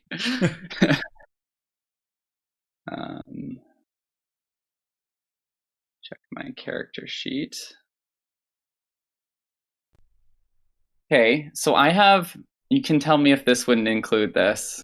I have one of Luka's props is survival gear, backpack, compass, maps, and appropriate clothing. That wouldn't include any like lock picking type stuff, I'm guessing. No. No. Okay. For all those locks you need to pick out in the wilderness to survive. Yeah, no, for sure. I wouldn't have lockpicks in my camping gear, so Yeah. No, that's fair. It's a good point, though. I'm going to add lockpicks to my camping gear after this. It's a good idea. Yeah. Just in case this situation happens. Jewelry. I also love the implication that Luka is carrying around his camping gear. Yeah. The fashionista is also also got a rucksack on him. Yeah. Yeah, I don't think I have anything to pick the lock with. So there's no windows. How do we get into the office? And this is where we wish Dervish was here. Yeah. Yeah. I'm sure Hallie, I'm sure Marelyn probably could get it if she really wanted to. I guess I could try. So I do have formal clothing and jewelry. So I'm assuming, like, I probably have like an ascot pin or like some piece of jewelry that is like reasonably, yes. So we can give it an attempt. Yes, you can certainly try. Yeah. I feel like for you two who have probably never done this before, using like a ascot pin and not a real lockpick, this is it's gonna be a -1. Yeah. Oh, well, what's your physique, Royce? Because this would be a girl too. My physique is 2. I have an idea. 2. Okay, you have an idea. I'm currently burning tin, which enhances all of the senses. Would I be able to detect the minute, like, pressure variation? Doors? Oh no! Echolocation and just go through the door. I was going to say, like, detect like the minute like pressure variation as like I'm like putting the ascot pin into the lock. Yes, you're still at a -1. Okay, that gets me but to I'll allow 3. for that. Yeah. It's better that. Yeah. Yeah, because if I had -1, I would have 1 dice. So yeah. Yes, that and it's going to be a 2 here. this is A 2 difficulty. Probably objectively the 2 worst people to try this. Oh, absolutely. really Okay. objectively. But okay, Like Marelyn doesn't have high physique, but at least she has a criminal trait. Like Yeah. I want to make yeah. an argument for this to be an electrum roll because No. I'm rolling. No. I'm rolling this. Oh, okay. Okay. That's a 3. Oh, okay. I win. I don't have to spend Excellent. 6 nudges to automatically succeed, Excellent. which I have. Excellent. I got 3s. Excellent. Okay, yeah. So by some stroke of fate, Royce is fiddling around with this ascot pin in the lock, and listening very intently for the wispy clicks of each mechanism to fall into place, and it does, and it clicks, and the door just swings open. Incredible. Luca's just like so impressed. Royce is drawing on his cool and collected trait to not like freak out in that like that actually worked. I did not expect that to work. Okay. When we tell the others that we did this, Royce, they are going to be so impressed. Yep. Right on. Okay, so let's discreetly flip I through take the a office. memory of what the office looks like now in case we move everything. Perfect. And Luka will get his electrum going again, just to give that warning. And I think as we're looking, we'll be careful about like looking at one thing, putting it back, moving on to the next. So we're not like we're minimizing what we would have to like put back in place if we're Right. Okay, I'm going to have you roll.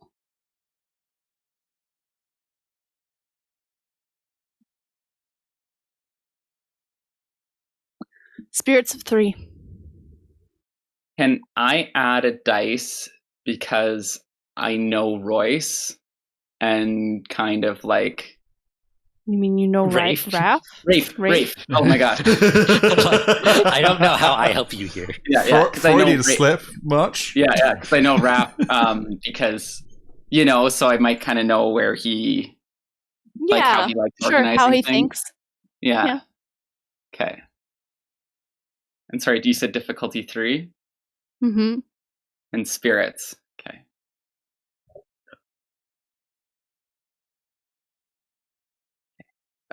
And information acquisition does not work for this, unfortunately. Yeah. 3 No, and a nudge.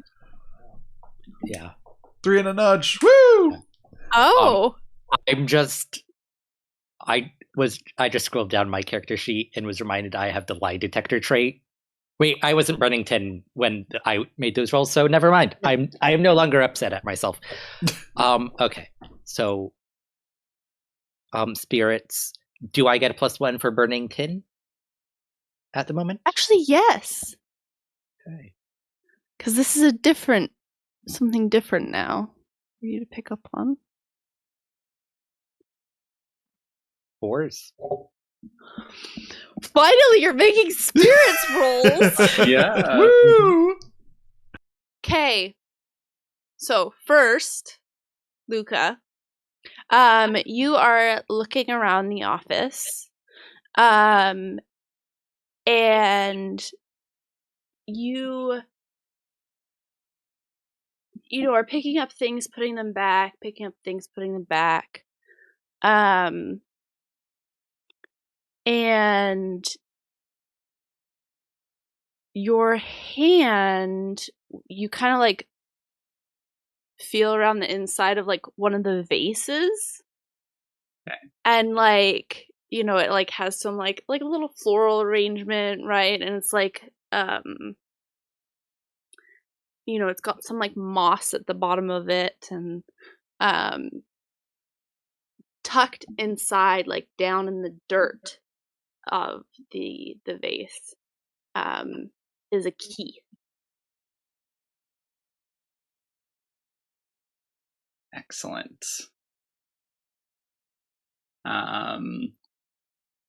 Anything indicating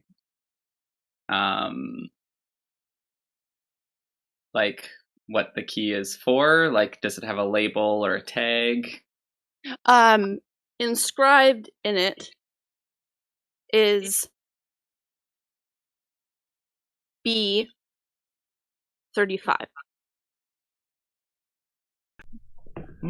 Go to the office next door. Go to the office next door. Very interesting. Okay. Okay. I'll pocket. Oh, go ahead. Royce, Mhm.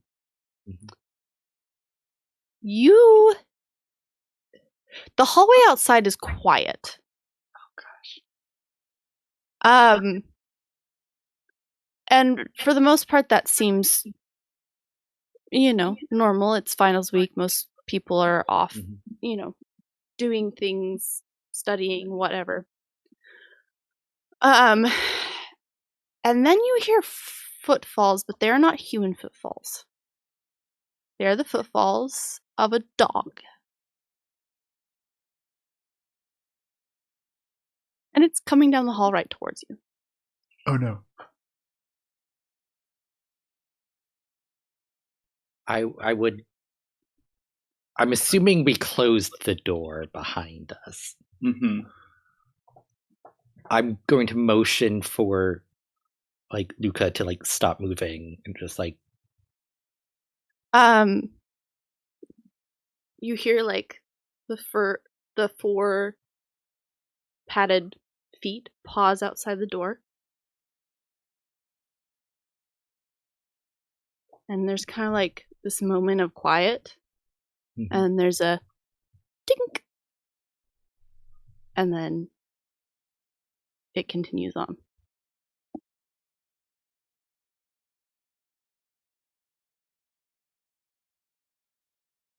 I wait for it to get very far away because that was hinky. I have suspicions. Royce would not share those suspicions. Mhm. But I think that would kind of spook Royce, and let's like wrap up here. Mhm. Should we try next door? Yeah. Okay, let's do it. I'm assuming like the door is like right next door. Oh yeah. Mm-hmm. Okay. So So as you step outside of the door, and as I'm stepping out, I'm gonna let my Electrum Shadow like go first to see if it like there's nothing. reacts to it. Okay. But on the ground, Royce, and just Mhm. because you know something is going on, you notice a copper clip. I pick it up, but I don't check it yet.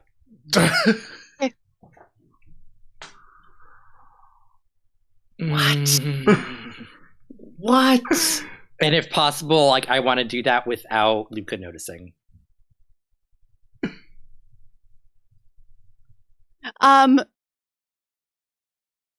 Matt, Mm-hmm. would you like to say that Luka just doesn't notice, or would you like to roll?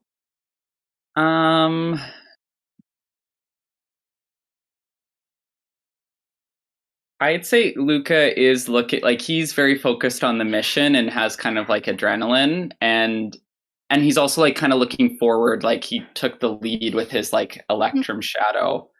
So he's probably not like super paying attention to what Royce is doing. Okay, perfect. Yeah. So you pick it up and pocket it. Mm-hmm. And then you go next door. And the door next door is locked, of course, obviously. And when you pop it open, it is a janitor's closet. It's a janitor's closet. Wait. Looking at like the spacing of doors in this hallway, does it look like this room should be taking up as much space as it does? Or like, does it look like it should be taking up more and it's actually much smaller than it should? Roll me a wits of 2. Yeah. Okay. And also being like, we were just in Royce's office is like the wall of the janitor's closet right up against where we know the edge of Rafe's.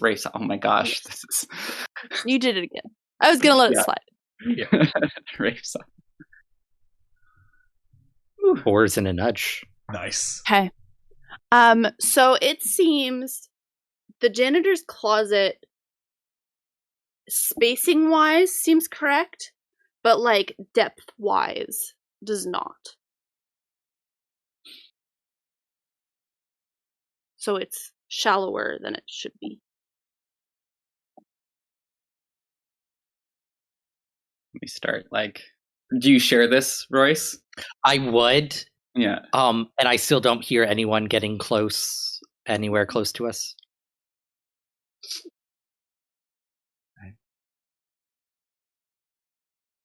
Do we want to do this now, or do we want to come back after hours? Maybe we should come get the others. Yeah.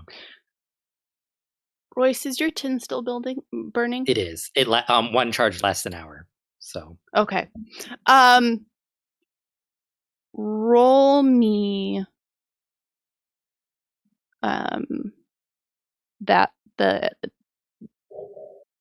that okay. Allomancy, the tin. Yeah. What difficulty? 3. 3.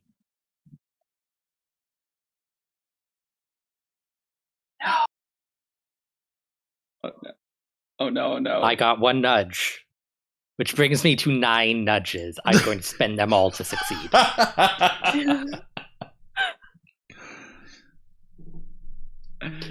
Brilliant move on your part. Yes. Yeah. Brilliant This felt move on important. your part. You hear just like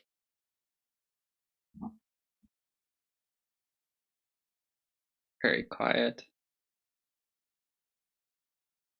like the From like it's behind like the little wall. scratching from behind the wall. Okay. There's something back there. Someone. Let's. Yeah, let's. Luka's gonna start looking for like cracks or a door or a lever or like. Okay, I am going to need wits or spirits. I'm okay with either. And it is going to be a roll of 2. We can both make this, or just Luka? You can both make it, yeah. Okay. So Luka's drive is to emulate his hero, the former crew leader, and this is like him having a like big boy thief moment. So yes. can I add that drive? Absolutely. Okay, beautiful. Absolutely. And looking out for the little guy would work here too. Okay. And you said challenge 2? Yes. Okay, go first. Okay. Just a nudge. Okay. So that's what's +1 is 6. Using 3 nudges. Wow. I spent them all so I wouldn't feel bad at the end of the session when I lose them all. But now I have more. Yeah, so Royce finds that one of the shelves you can remove the items on it and then pull out the shelf. And then there's like a door that you can remove or like open. And that's what holds it in place is the shelf. It acts like a bar. And behind the door, Genevieve is sitting there. She is bound with her hands behind her back, gagged, and she has been scratching with her fingers on the wall. And that is about all the sound she can make. Okay.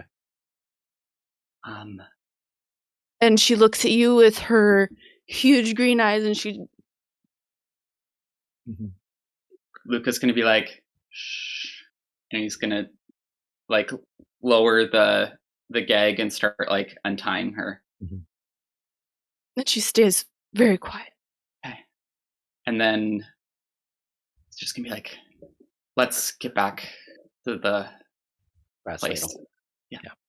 And he'll take off his like coat and when she's untied, like offer her his coat to like put on over whatever's going on. Royce will send Luka and ahead.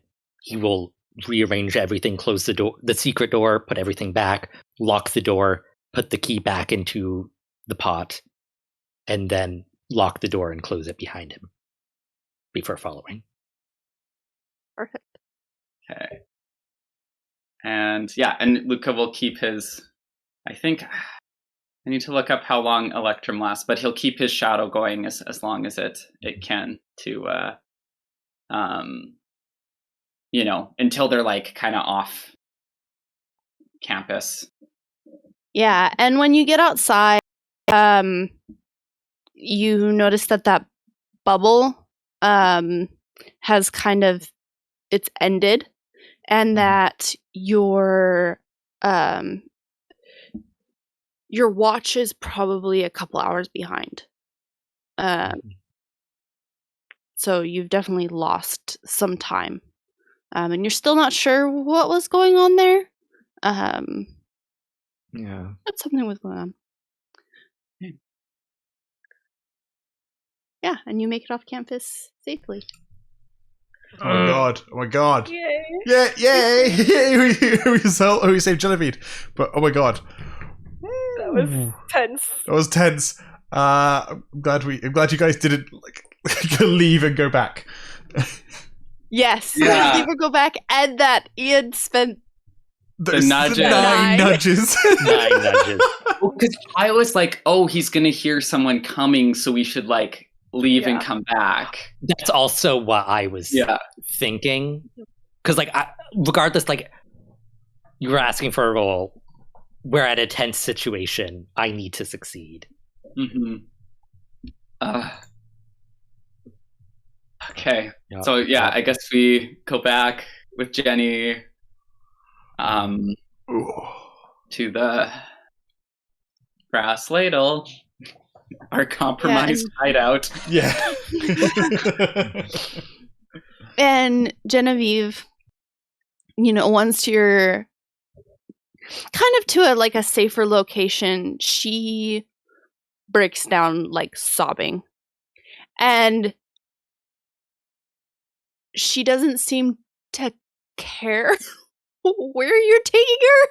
She's just sobbing, and she vaguely remembers meeting you before and that you were around the brass ladle, and so she's letting you, lead her, and she's crying. And Luka's just gonna try to be very reassuring, and I think he'll actually he'll at one point when they're kind of a distance away, he'll leave her with Royce off to the side for a second and hail a carriage just to and we won't go all the way to the brass ladle, we'll stop a block away or something, and then but perfect. And is she pretty messed up? What's she wearing? Is she surprisingly, she's fine for all intents and purposes. She she's clearly hungry, but she's not bruised or hurt or anything like that. For the most part, she just looks terrified. And it's genuine terror, as far as we can tell. Yeah. And she was locked up in a closet. She's been there for 3 days. It could be a long con.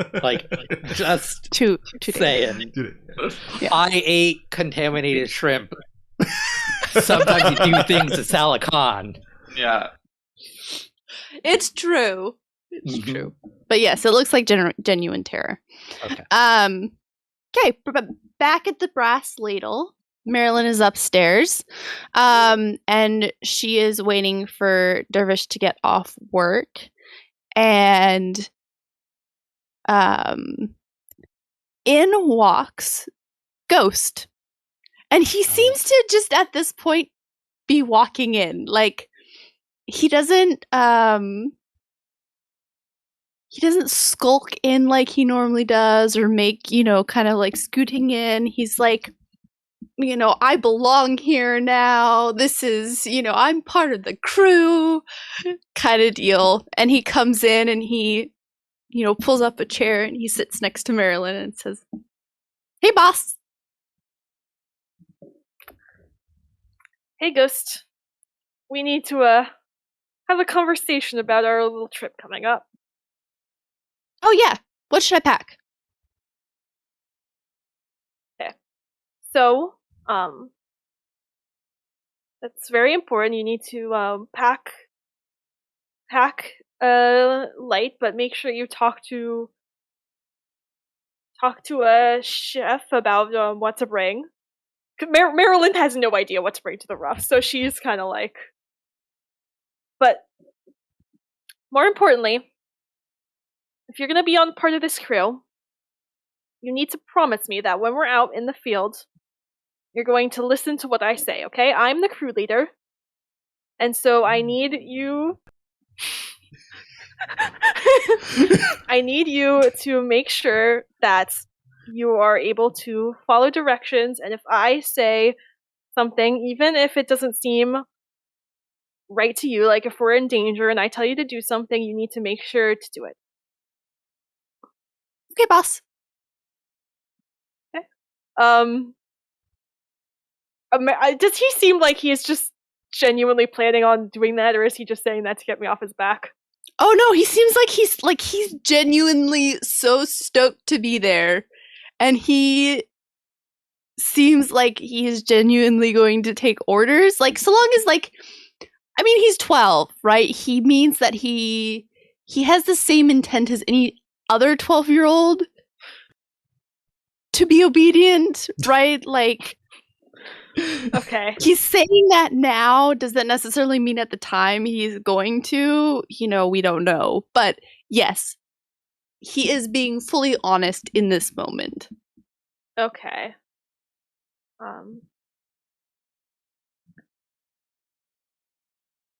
Okay. That sounds good. And I'm gonna like put my hand out for like a fist bump again. And he like, okay, so why don't you go downstairs and keep an eye out for the others? And then we'll talk, and we can make sure when we'll talk to Chef during the meeting about what you need to pack and make sure everything's good, and we can check over that. okay, sounds good. And he, kind of scrambles out of his seat and then, goes out and downstairs. Chef. Howdy. Dervish. You are finishing up at this point with, like, the majority of dinner. There's a few stragglers, right, coming in. But for the most part, the main chunk of things is done. Yeah. I'd head off early, Oh. Yeah. Yeah. And are you going to go upstairs to see Marelyn, or are you going to speak to... what order are you Ben wanting to do this So in? I want, speak to Marelyn. When are we planning on leaving? Like, tomorrow? Like, is... I think it was it tomorrow, or was it a couple of days? Because it was a couple of days from, like, yesterday. So, like, would that be tomorrow? So I think you have, like, another day or two. Alright, I'll go to Marelyn then. I'm, like, still psyching myself up to talk to Leah. Yeah. Okay. Okay, yeah, so you go upstairs, and just as you're, going in, Ghost is coming out, kind of gives a little nod to you and takes himself downstairs. I give him a little begrudging nod back. And yeah, then I head into the room. Marelyn, how you doing?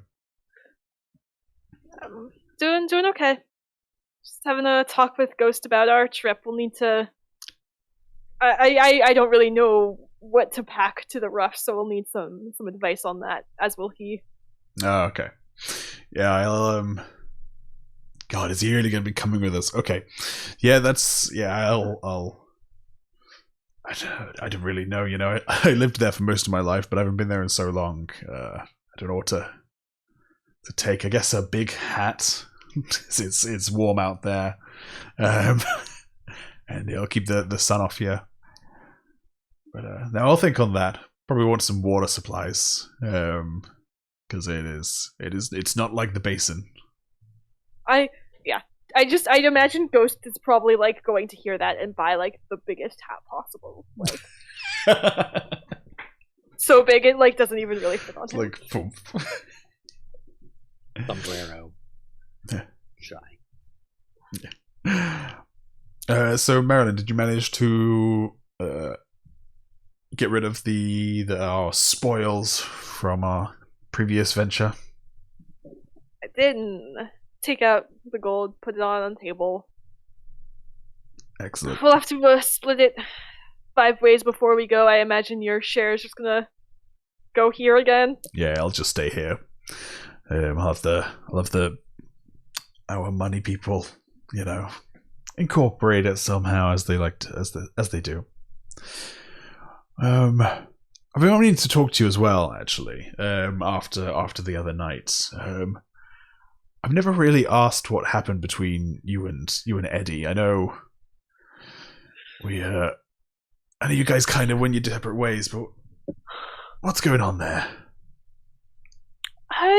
He was just disappointed when I tried to leave this life, and all those years of taking me on cons, I just wasn't really interested in seeing him anymore.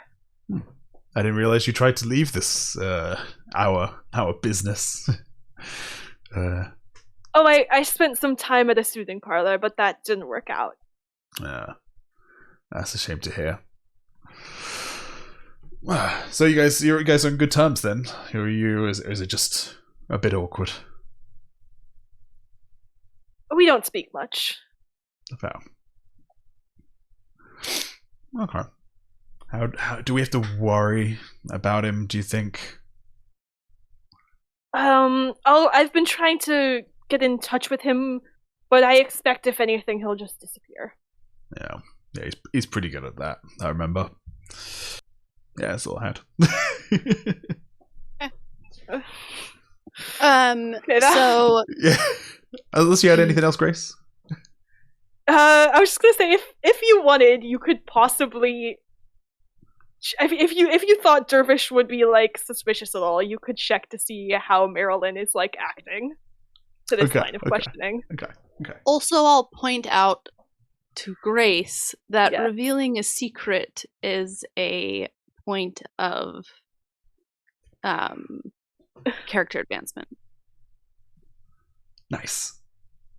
But this is I'll just gently but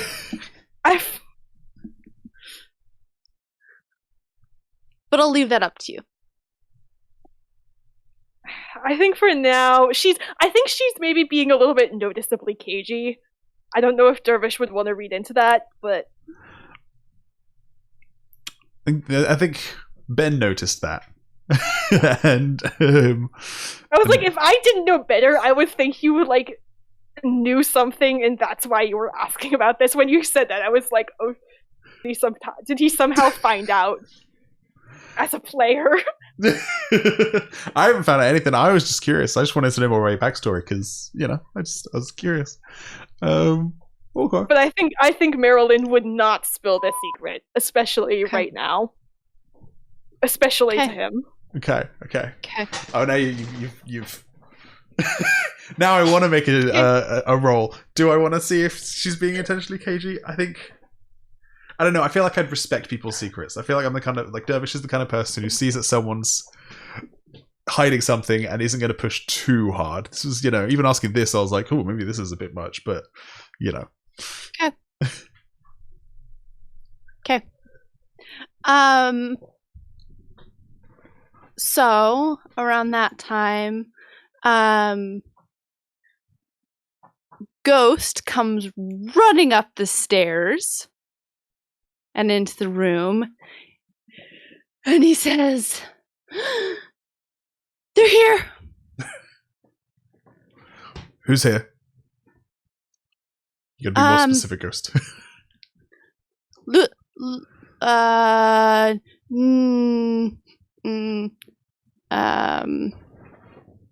New Kid and Moneybags and the girl Jelly. They've got Jelly with them?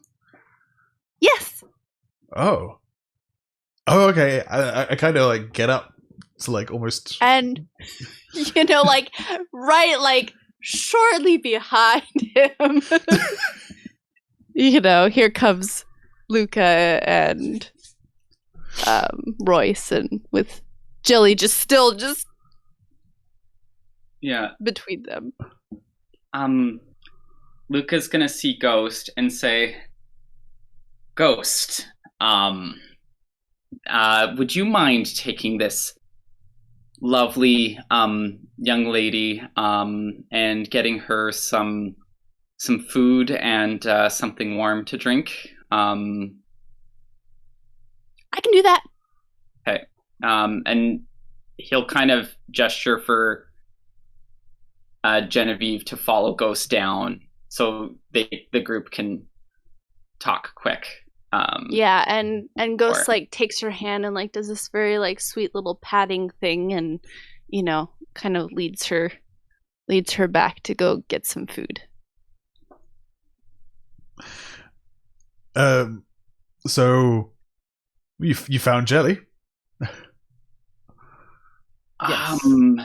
Behind a false wall in a janitor's closet that was locked by a key hidden in a flower pot.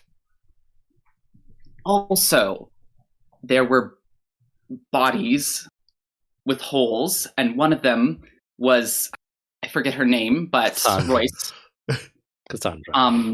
And it was so cool. Royce picked a lock with this pin.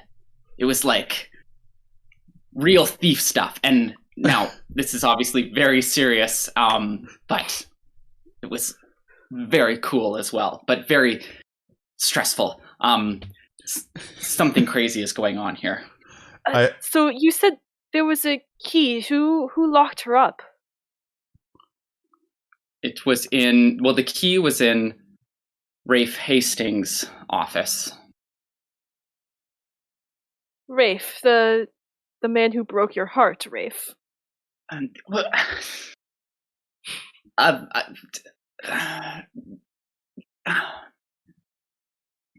And she said it like she already didn't have the greatest impression of Rafe, because like Marelyn likes sort of teasing Luka, but it's almost like in this moment like only I can make fun of him and hurt him kind of way. Like if other people break his heart, they'll pay. I wouldn't say broke. We parted, and I can't believe he's mixed up in something like this, like it's... Yes, because he seems like a man of such wonderful character. Yeah, well, there's a difference between, like, a jerk and, like, stabbing holes in people's bodies, right? Like, there's levels. Connect. Well, I've got my resting Colas face is on full right now. It is. I am a very unhappy looking man right now. So, regardless, the high nobility is involved in this somehow. If Rafe is, whatever's going on here. Mm-hmm. Huh. This was all at the university medical building. Yes, it was certainly a more illuminating trip than anticipated. And there was a time bubble. We went inside and then came out, and like hours had passed. Look at my watch. And he'll point at his watch, and he'll point at the clock on the wall. Your watch is definitely wrong. Yes. And I know you might think it would be wrong because I'm always late, but that's not why I'm usually late. Royce will also show his pocket.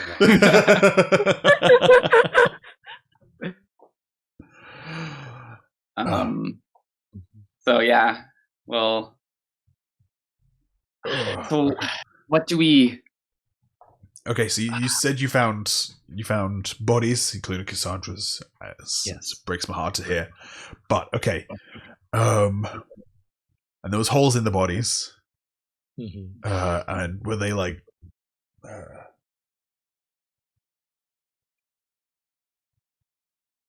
holes all the way through, or holes as if something had been removed?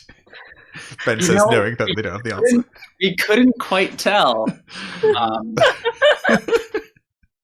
I'm not an expert in spikes in bodies. Royce would like begin like referencing like the locations, like the ones that seem to be repeated a lot, and like see if that sparks anything. Some of those feel familiar to Dervish, others do not. I'd probably know like the super like the main body ones, because I think that's where the Kolos have their spikes, is like in the ribcage. Has Royce shared with the group what like the little bit he got when he like checked the unsealed metal mind? He gave you like the overview. It's like a copy of like Saren's collection, and that there seem to be other plates in there. But not that it might be, there might be some hemalurgy info in there with you. I did not make any notes about there being potential hemalurgy stuff in there. Maybe I mistook that. Maybe that was a guess on my part. I heard from a contact today that more people than usual are asking to purchase spikes. Wait, more people? There is a usual amount of people? There's a market for everything, Luka. I'm sure people request that sort of thing often. Or at some points, but this is so scary.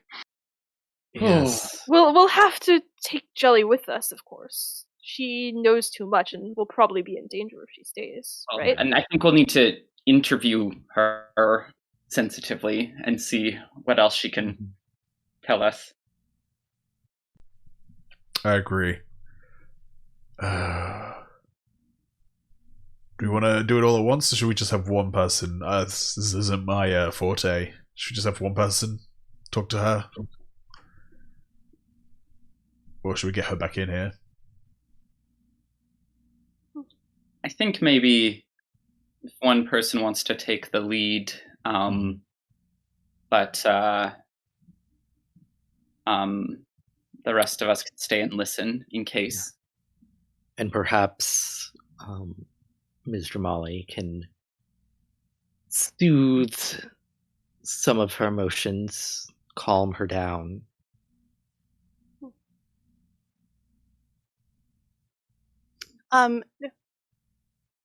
As you are speaking about this, you hear Ghost say, "Oh, no, you can't go up there! Wait!" And, coming through the doorway, Edgar Dramali, kind of flourishes a cape back, and, comes in and says, "Oh, and am I interrupting?" Eddie, great to see you. You always are. What the rust are you doing here? I might no longer have a choice about revealing my secret. Okay. I was told that my daughter was looking for me. I just wanted to check and see how you were doing after our last interaction. We'll be leaving town to deal with all of that soon, so... Well, good. Have a great trip. Actually, where is it you're going? I don't remember. They did tell us, didn't he? As I because it's we're going to the duel. There's a homestead, quite a few weeks' travel into the roughs. We'll be heading there. His eyes are kind of sparkling because it's clear that he knows where you're heading, given the fact that he was there when it was stated where you were going. Yeah, and I think Marelyn kind of, she sought him out, but I think like the conversation with Dervish earlier combined with like now being in front of everyone, she sought him out, but she doesn't really know what to say now that he's actually here. He says, So, right, well, I think I'll come with you. I'm surprised you don't want to just disappear and leave us to our fates. Well, sure, but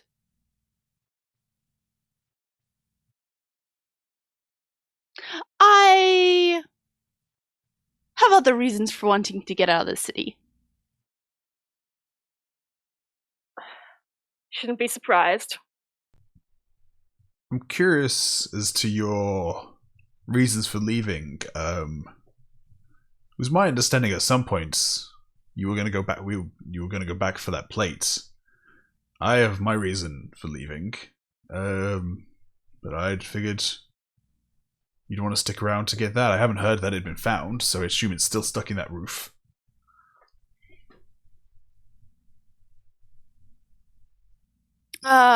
Yes, I have a team on that. Okay. A team you trust? Yes. Okay. As much as he can trust anyone.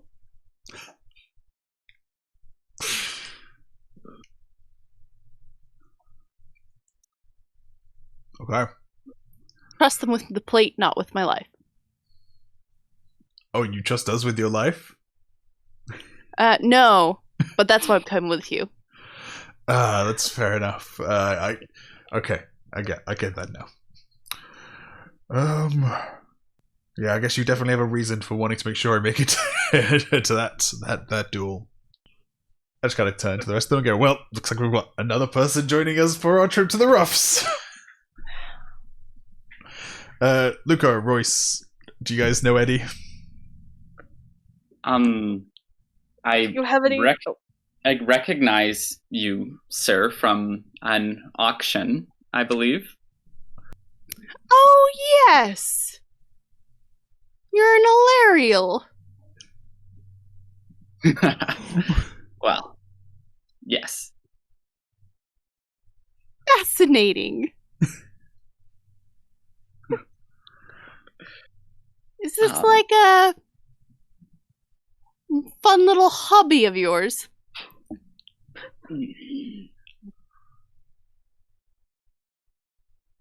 I mean, I wouldn't say hobby. I'd say more of a... Go ahead. I think Marelyn is going to jump in here and be like, he is a very valuable member of our team, and you should not disrespect our team if you're going to come with us. And it's probably the first time she's ever complimented Luka like that, and it's only because Eddie is here, and she is, like, annoyed by him and wants to, like...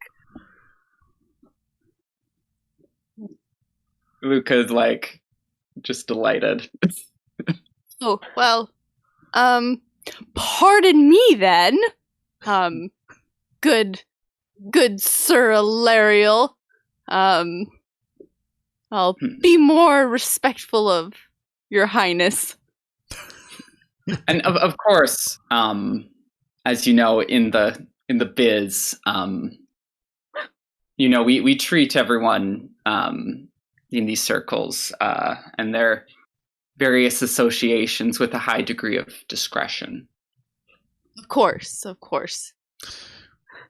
Yeah, you could just call He's the wrong person for discretion, but okay. You can just call him New Kid, and him on the other side of the table, that's Moneybags. Mm-hmm. That's all you need to know. And Edgar kind of looks over at Royce and he says, "Huh. What do you do?" Royce is an accomplished spy, and his ability to pick locks, I would say, is prodigious. Natural, many natural gifts. Royce seething in anger. Marelyn is just face-palming and questioning her last statement about calling him a valued member of the team. And yes. Okay. Well, I have a trip to prepare for. So So do you want to meet us there? Or there? No, I'm traveling with you. go. Alright, does anyone else have any friends they're going to bring along at the last minute? Anyone's got any backstory characters to bring along? Or But this will be like a wonderful bonding experience for us.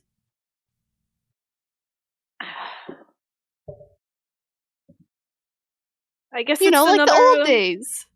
Yes, when you dragged me along to your jobs. I remember. Except this is the other way around now. You don't have to come. I would argue that I mean, come on, Eddie. We've worked together in the past. You trust me, right? I'm saying about I'm as going. far as I can throw you. Yeah. And Eddie cannot throw Dervish, probably at all. Yeah. Yeah, that's fair. And That's the thing is, Eddie's reaction of, like, I need to go along with you to make sure is no different from Marelyn's reaction of, like, I need to drag you there to make sure you don't get me killed. But There's a distinct family resemblance in how they handle these situations.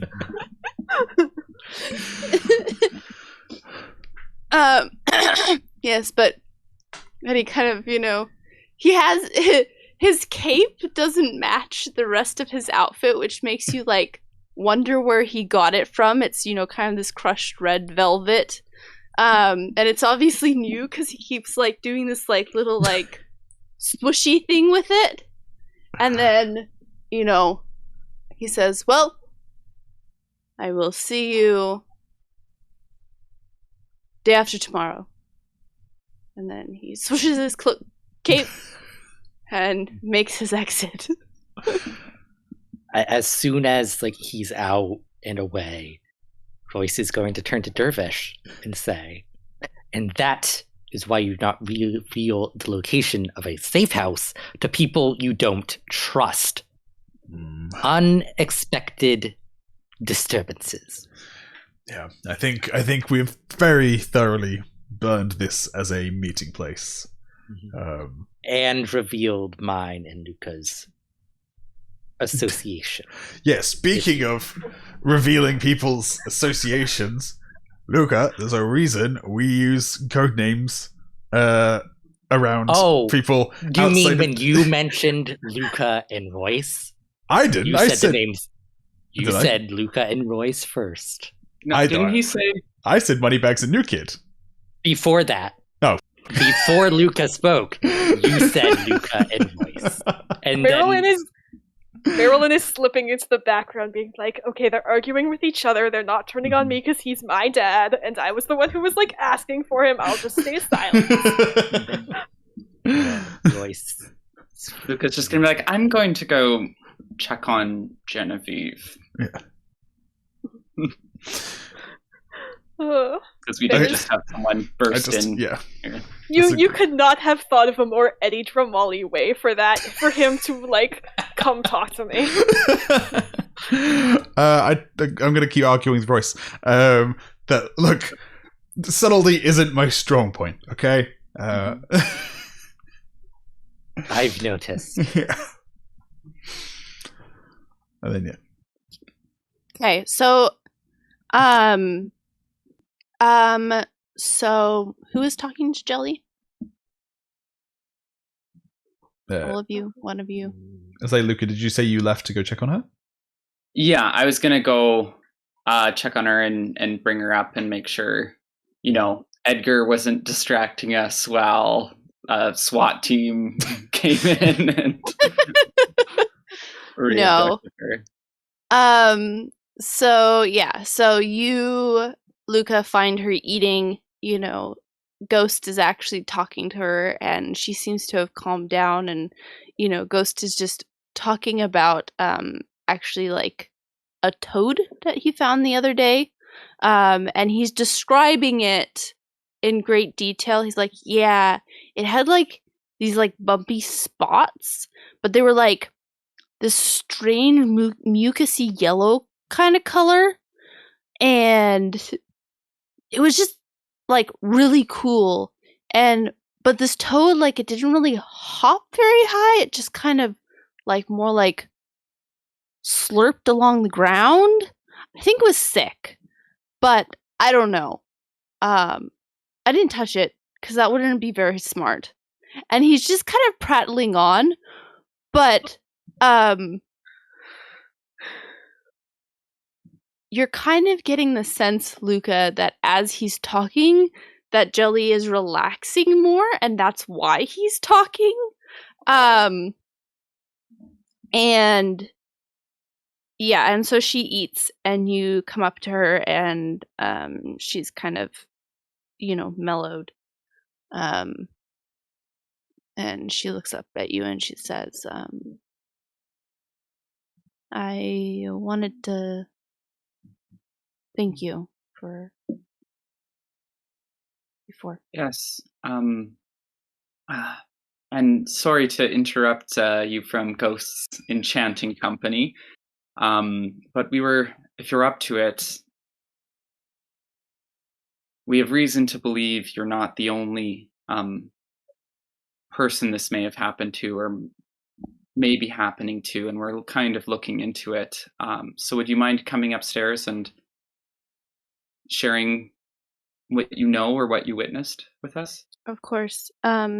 Should we be reporting it to the Connors? Let's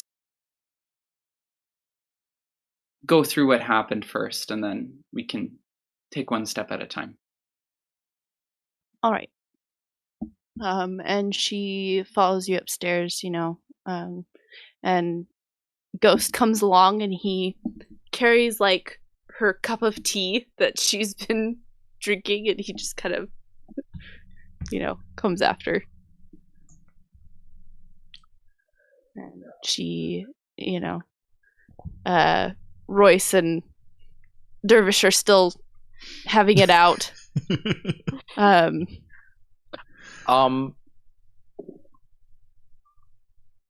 If I heard people coming, I would have stopped.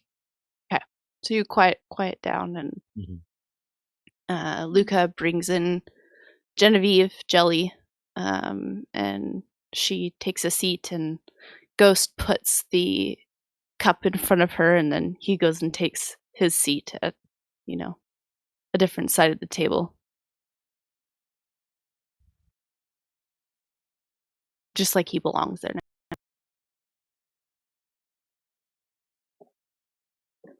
now. I would like to start burning tin. Okay. Just so I can... I'm gonna... Just in case any lies slip in. I'll burn brass, but I'll let Luka do the talking, I think. Oh, I was gonna think Marelyn or Dervish might want to. But I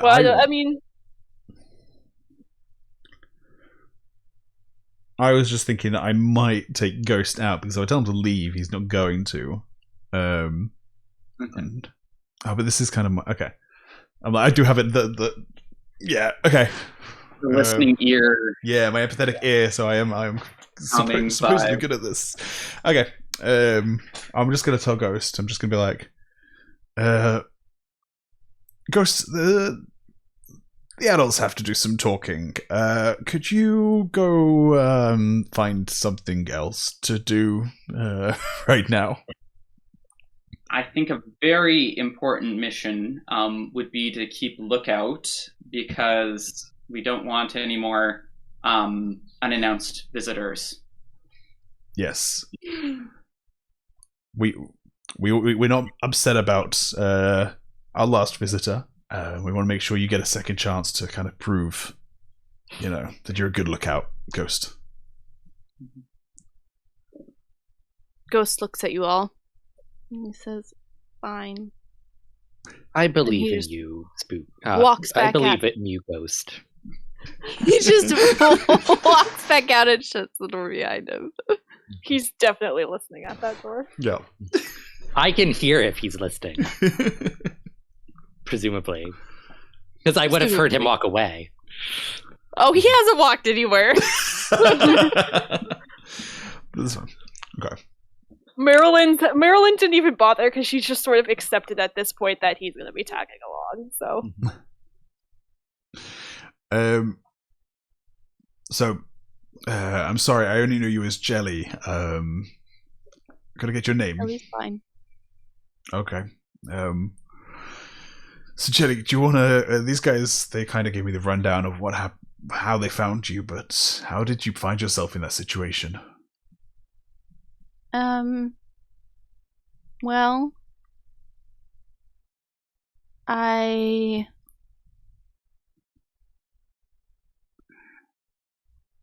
don't really remember like a lot of it.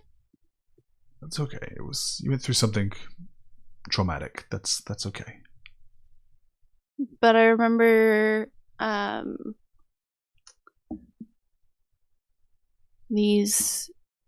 I was out one evening, I don't even know how long ago now. What day is it? It's Blur's Day. sorry. I don't know what the days they call them on schedule. That's perfect. It's the 5th. Well, a few nights ago, then I just was out at one of the other soup kitchens, and there were these people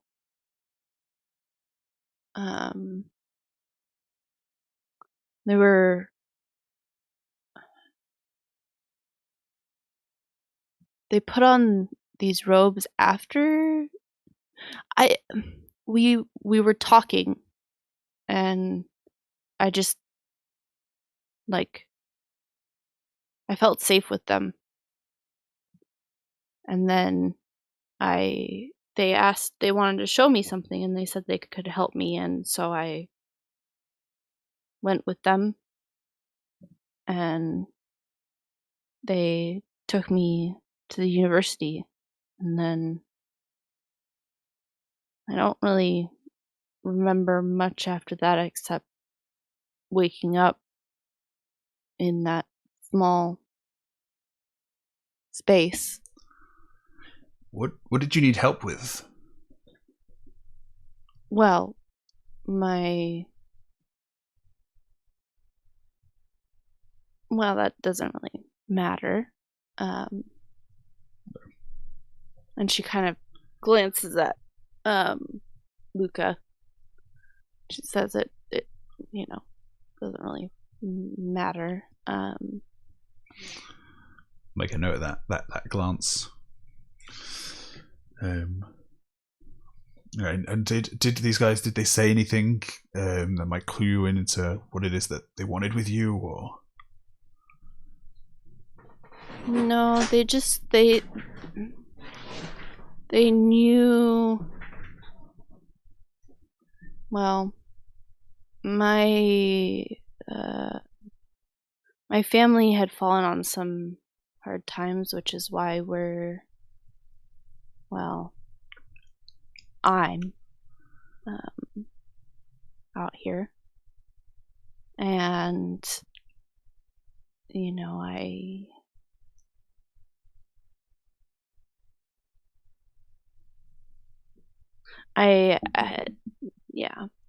knew who I was, and they said that they were going to help me in. This might seem a bit of a weird question, but are you a Metalborn in any way? Are you a misting or bearing? And she kind of says that it's kind of a personal question. I know, but it could be important as to why these men wanted you.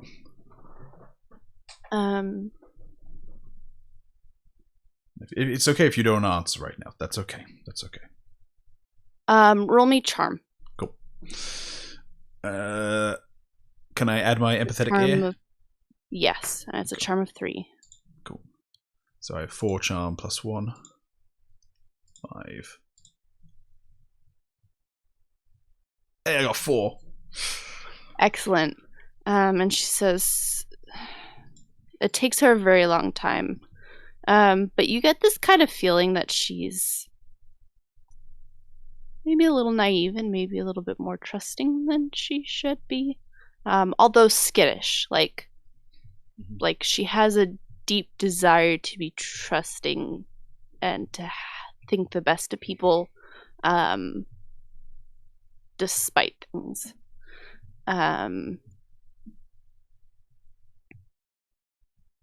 And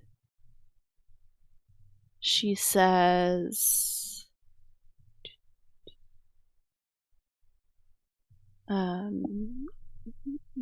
yes, I'm a misting. Okay. I'm burning tin right now. I'm assuming that's a factual statement, since I have the lie detector. Oh, yes. Okay. One second. Add a character. Which is the one that's the slowing down time medal? That is Spendalo? No, it's the other one. Cadmium. Cadmium. Okay. It's not about cadmium by any chance?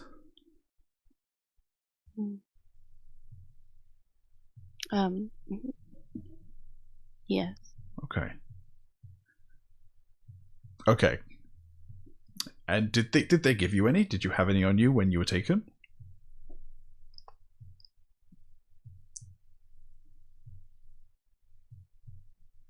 I don't really remember. Okay, that's fine. That's fine. That's okay. Like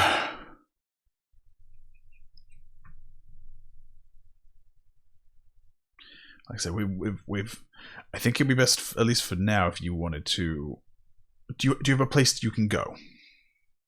Like, you mentioned your family's going on hard times, but if you don't, this is a safe place that you can stay. Then I'll need to stay here. Okay, I'll make sure that there's a bed for you. Okay. We might want to get you out of the city for now. We'll be leaving in a few days. Yeah, we should mention that. Yeah. I think that would be good, regardless. A fresh start. Yes. Go. I know you can't remember much. Did they harm you in any way, aside from obviously the harm of trapping you, or give any indication of what they wanted with you?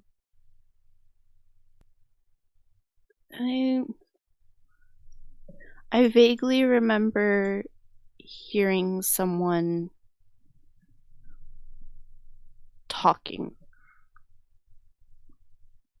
but it was muffled and distant. And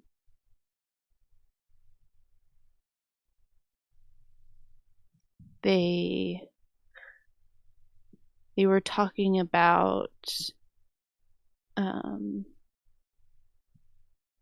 I dismissed it because they were talking about research, and I knew that we were on campus. But they we're talking about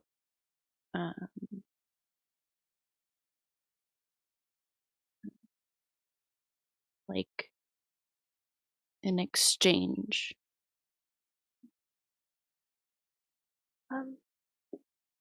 You said your family fell on hard times. What happened there? Well, I don't actually know. My my mother worked for well, my mother was a creative accountant. Ian, what's the bank you hate? First Zerna Bank.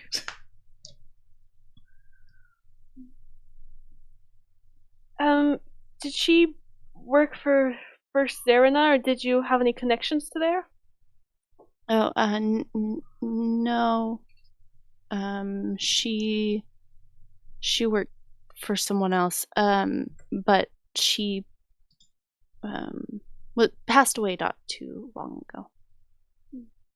Sorry to hear that. Yeah, sorry to hear that.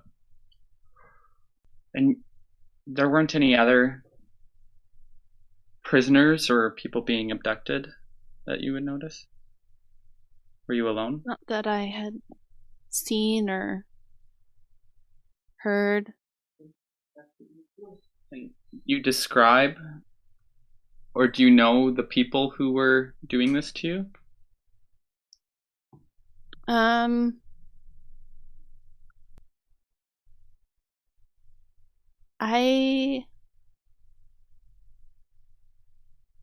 One of them, I only vaguely. She just seems to be like grasping at nothing. Okay. Does the name Imperial mean anything to you? The name what? Imperial. It's the name of the consortium. Oh, yes, why?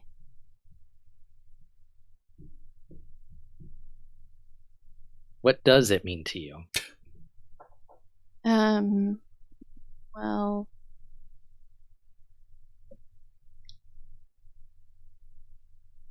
why? It's just a name that's come up in my research relating to some banking situations. She says my mother worked for technically a like branch of theirs, sub branch. Okay. So I was in the right thinking. I just did not know enough about Ian's backstory to ask the right question.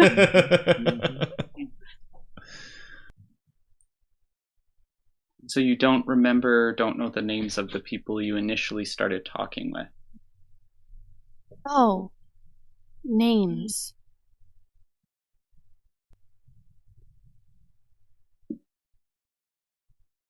They didn't give me their last names.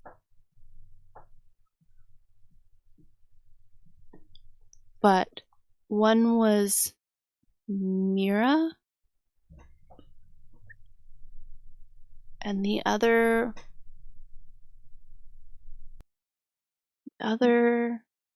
she kind of just trails off.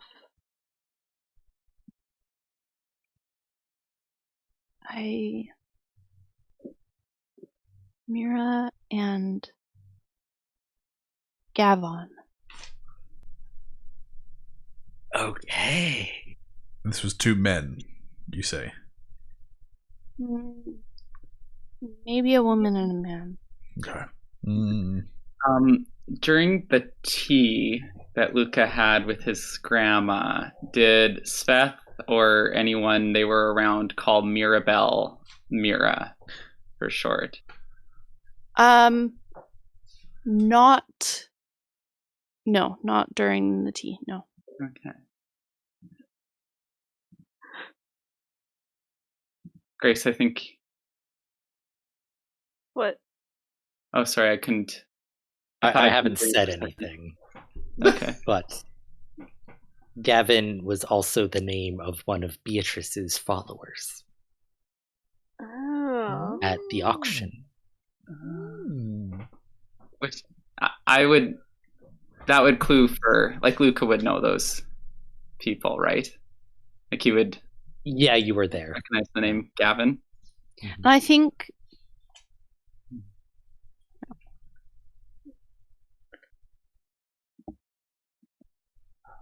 Okay. He glances. Okay, so we got. Okay, interesting. Luka's gonna maybe describe Gavin and Mirabelle and ask, like, does this sound like the right people? Like, Mira was a, and he'll go through her description and then do the same with Gavin. Gavon, she nods. That seems correct. Mira, she seems less certain. She Okay. says, it's possible. How similar do But I um remember a guy too. Maybe it was. I don't know. It's just so foggy. Mm-hmm. Royce will describe Beatrice? Let's see if that sparks anything. Yeah, that doesn't spark anything. Okay.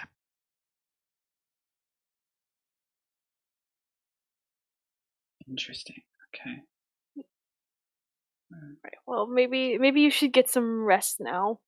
And Mhm. if we have any other questions, we can pick this up later. Okay. Thank you. Again. No, thank you. Like I said, so we're leaving in the day after tomorrow. Yeah, so we'll be leaving the day after tomorrow. So if you wanna go with Ghost, Ghost, I call out. And the door opens far too quickly for him to be anywhere except like right there. Yeah. Oh yeah, I never heard any footsteps. I just assumed he was out there, you know.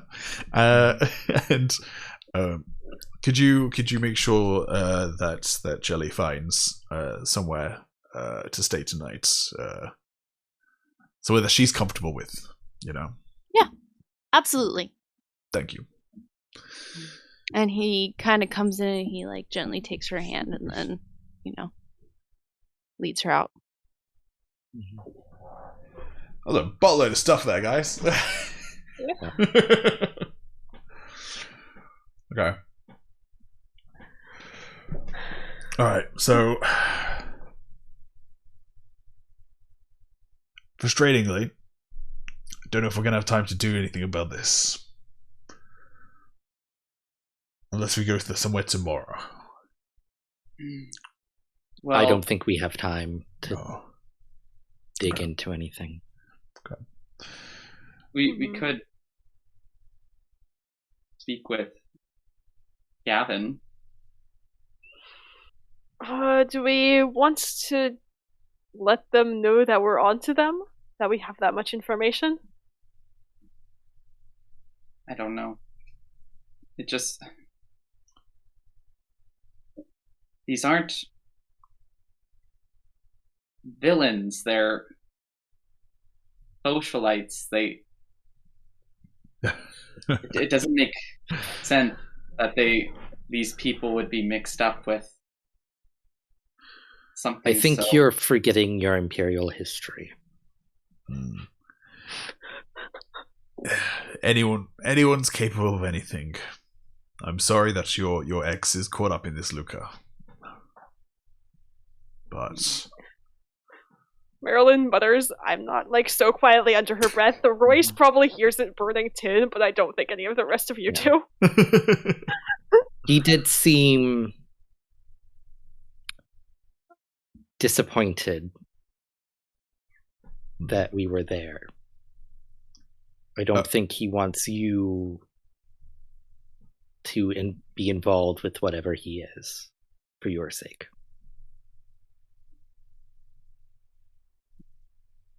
Anyway, I think we have I just wish there was something we could do to make sure. I don't know if we could tip off the Connors or something anonymously. I just hate to think there's still people going missing or having something similar happen while we're away. It may be prudent to have somebody we trust relay that tip a few days after we leave town. I think I have something I could do for that. I think I could make that happen. I don't know how much we can rely on them, but I can make sure the information gets to them. Yeah, then at least someone's potentially looking into it, and we can give them the leads of Gavin and Rafe, that they're somehow involved, and that if they look in the morgue at the university, they'll find some missing persons potentially. Although, if the haste, if powerful people are involved, chances are anything the Connors know will tip them off. Yeah. And so, also, Connors might actually do anything if there's powerful people involved as well. Okay. I say we leave a tip, and then when we come back, we pay these people a little visit. Yes.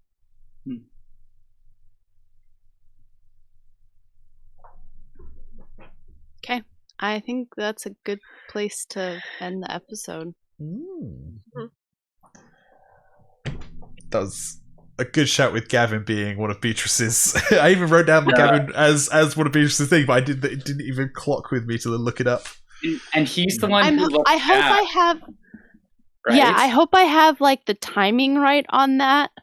Yes, because you said it was earlier in the day that I saw Jelly being taken into the... Okay, good. Yeah, perfect. So he had enough time to do that, and then in the evening. Perfect. I was like, because I couldn't remember... Yeah, I couldn't remember, and I was like... So that was quite the ending. Thank you, everyone, for watching or listening. I hope you've enjoyed our 5th episode of Diceborn. Don't forget about our giveaways. The winner will be picked 1 week after this episode airs, and then will be announced in the next episode. Don't forget you can buy all of your Mistborn Adventure Game goodies at mistborngames.com. If you use the offer code 17MBDICE when you spend $20 or more, then you'll get a free set of the Mistborn dice to use and when you play Mistborn Adventure Game. Thank you to Natasha for running this wonderful game for us. Thank you.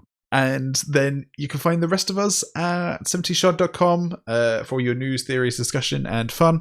You can find us on Discord, Facebook, Twitter, SoundCloud, YouTube, Spotify. And if you like our stuff, you can support us on Patreon. That should give you... And that gives you kind of a bit of a background on how we made this, because there's a session 0 on there, and we might put some other things on there I think we've been discussing. We'll see. So stay tuned for more, and keep rolling those dice. Bye. Bye.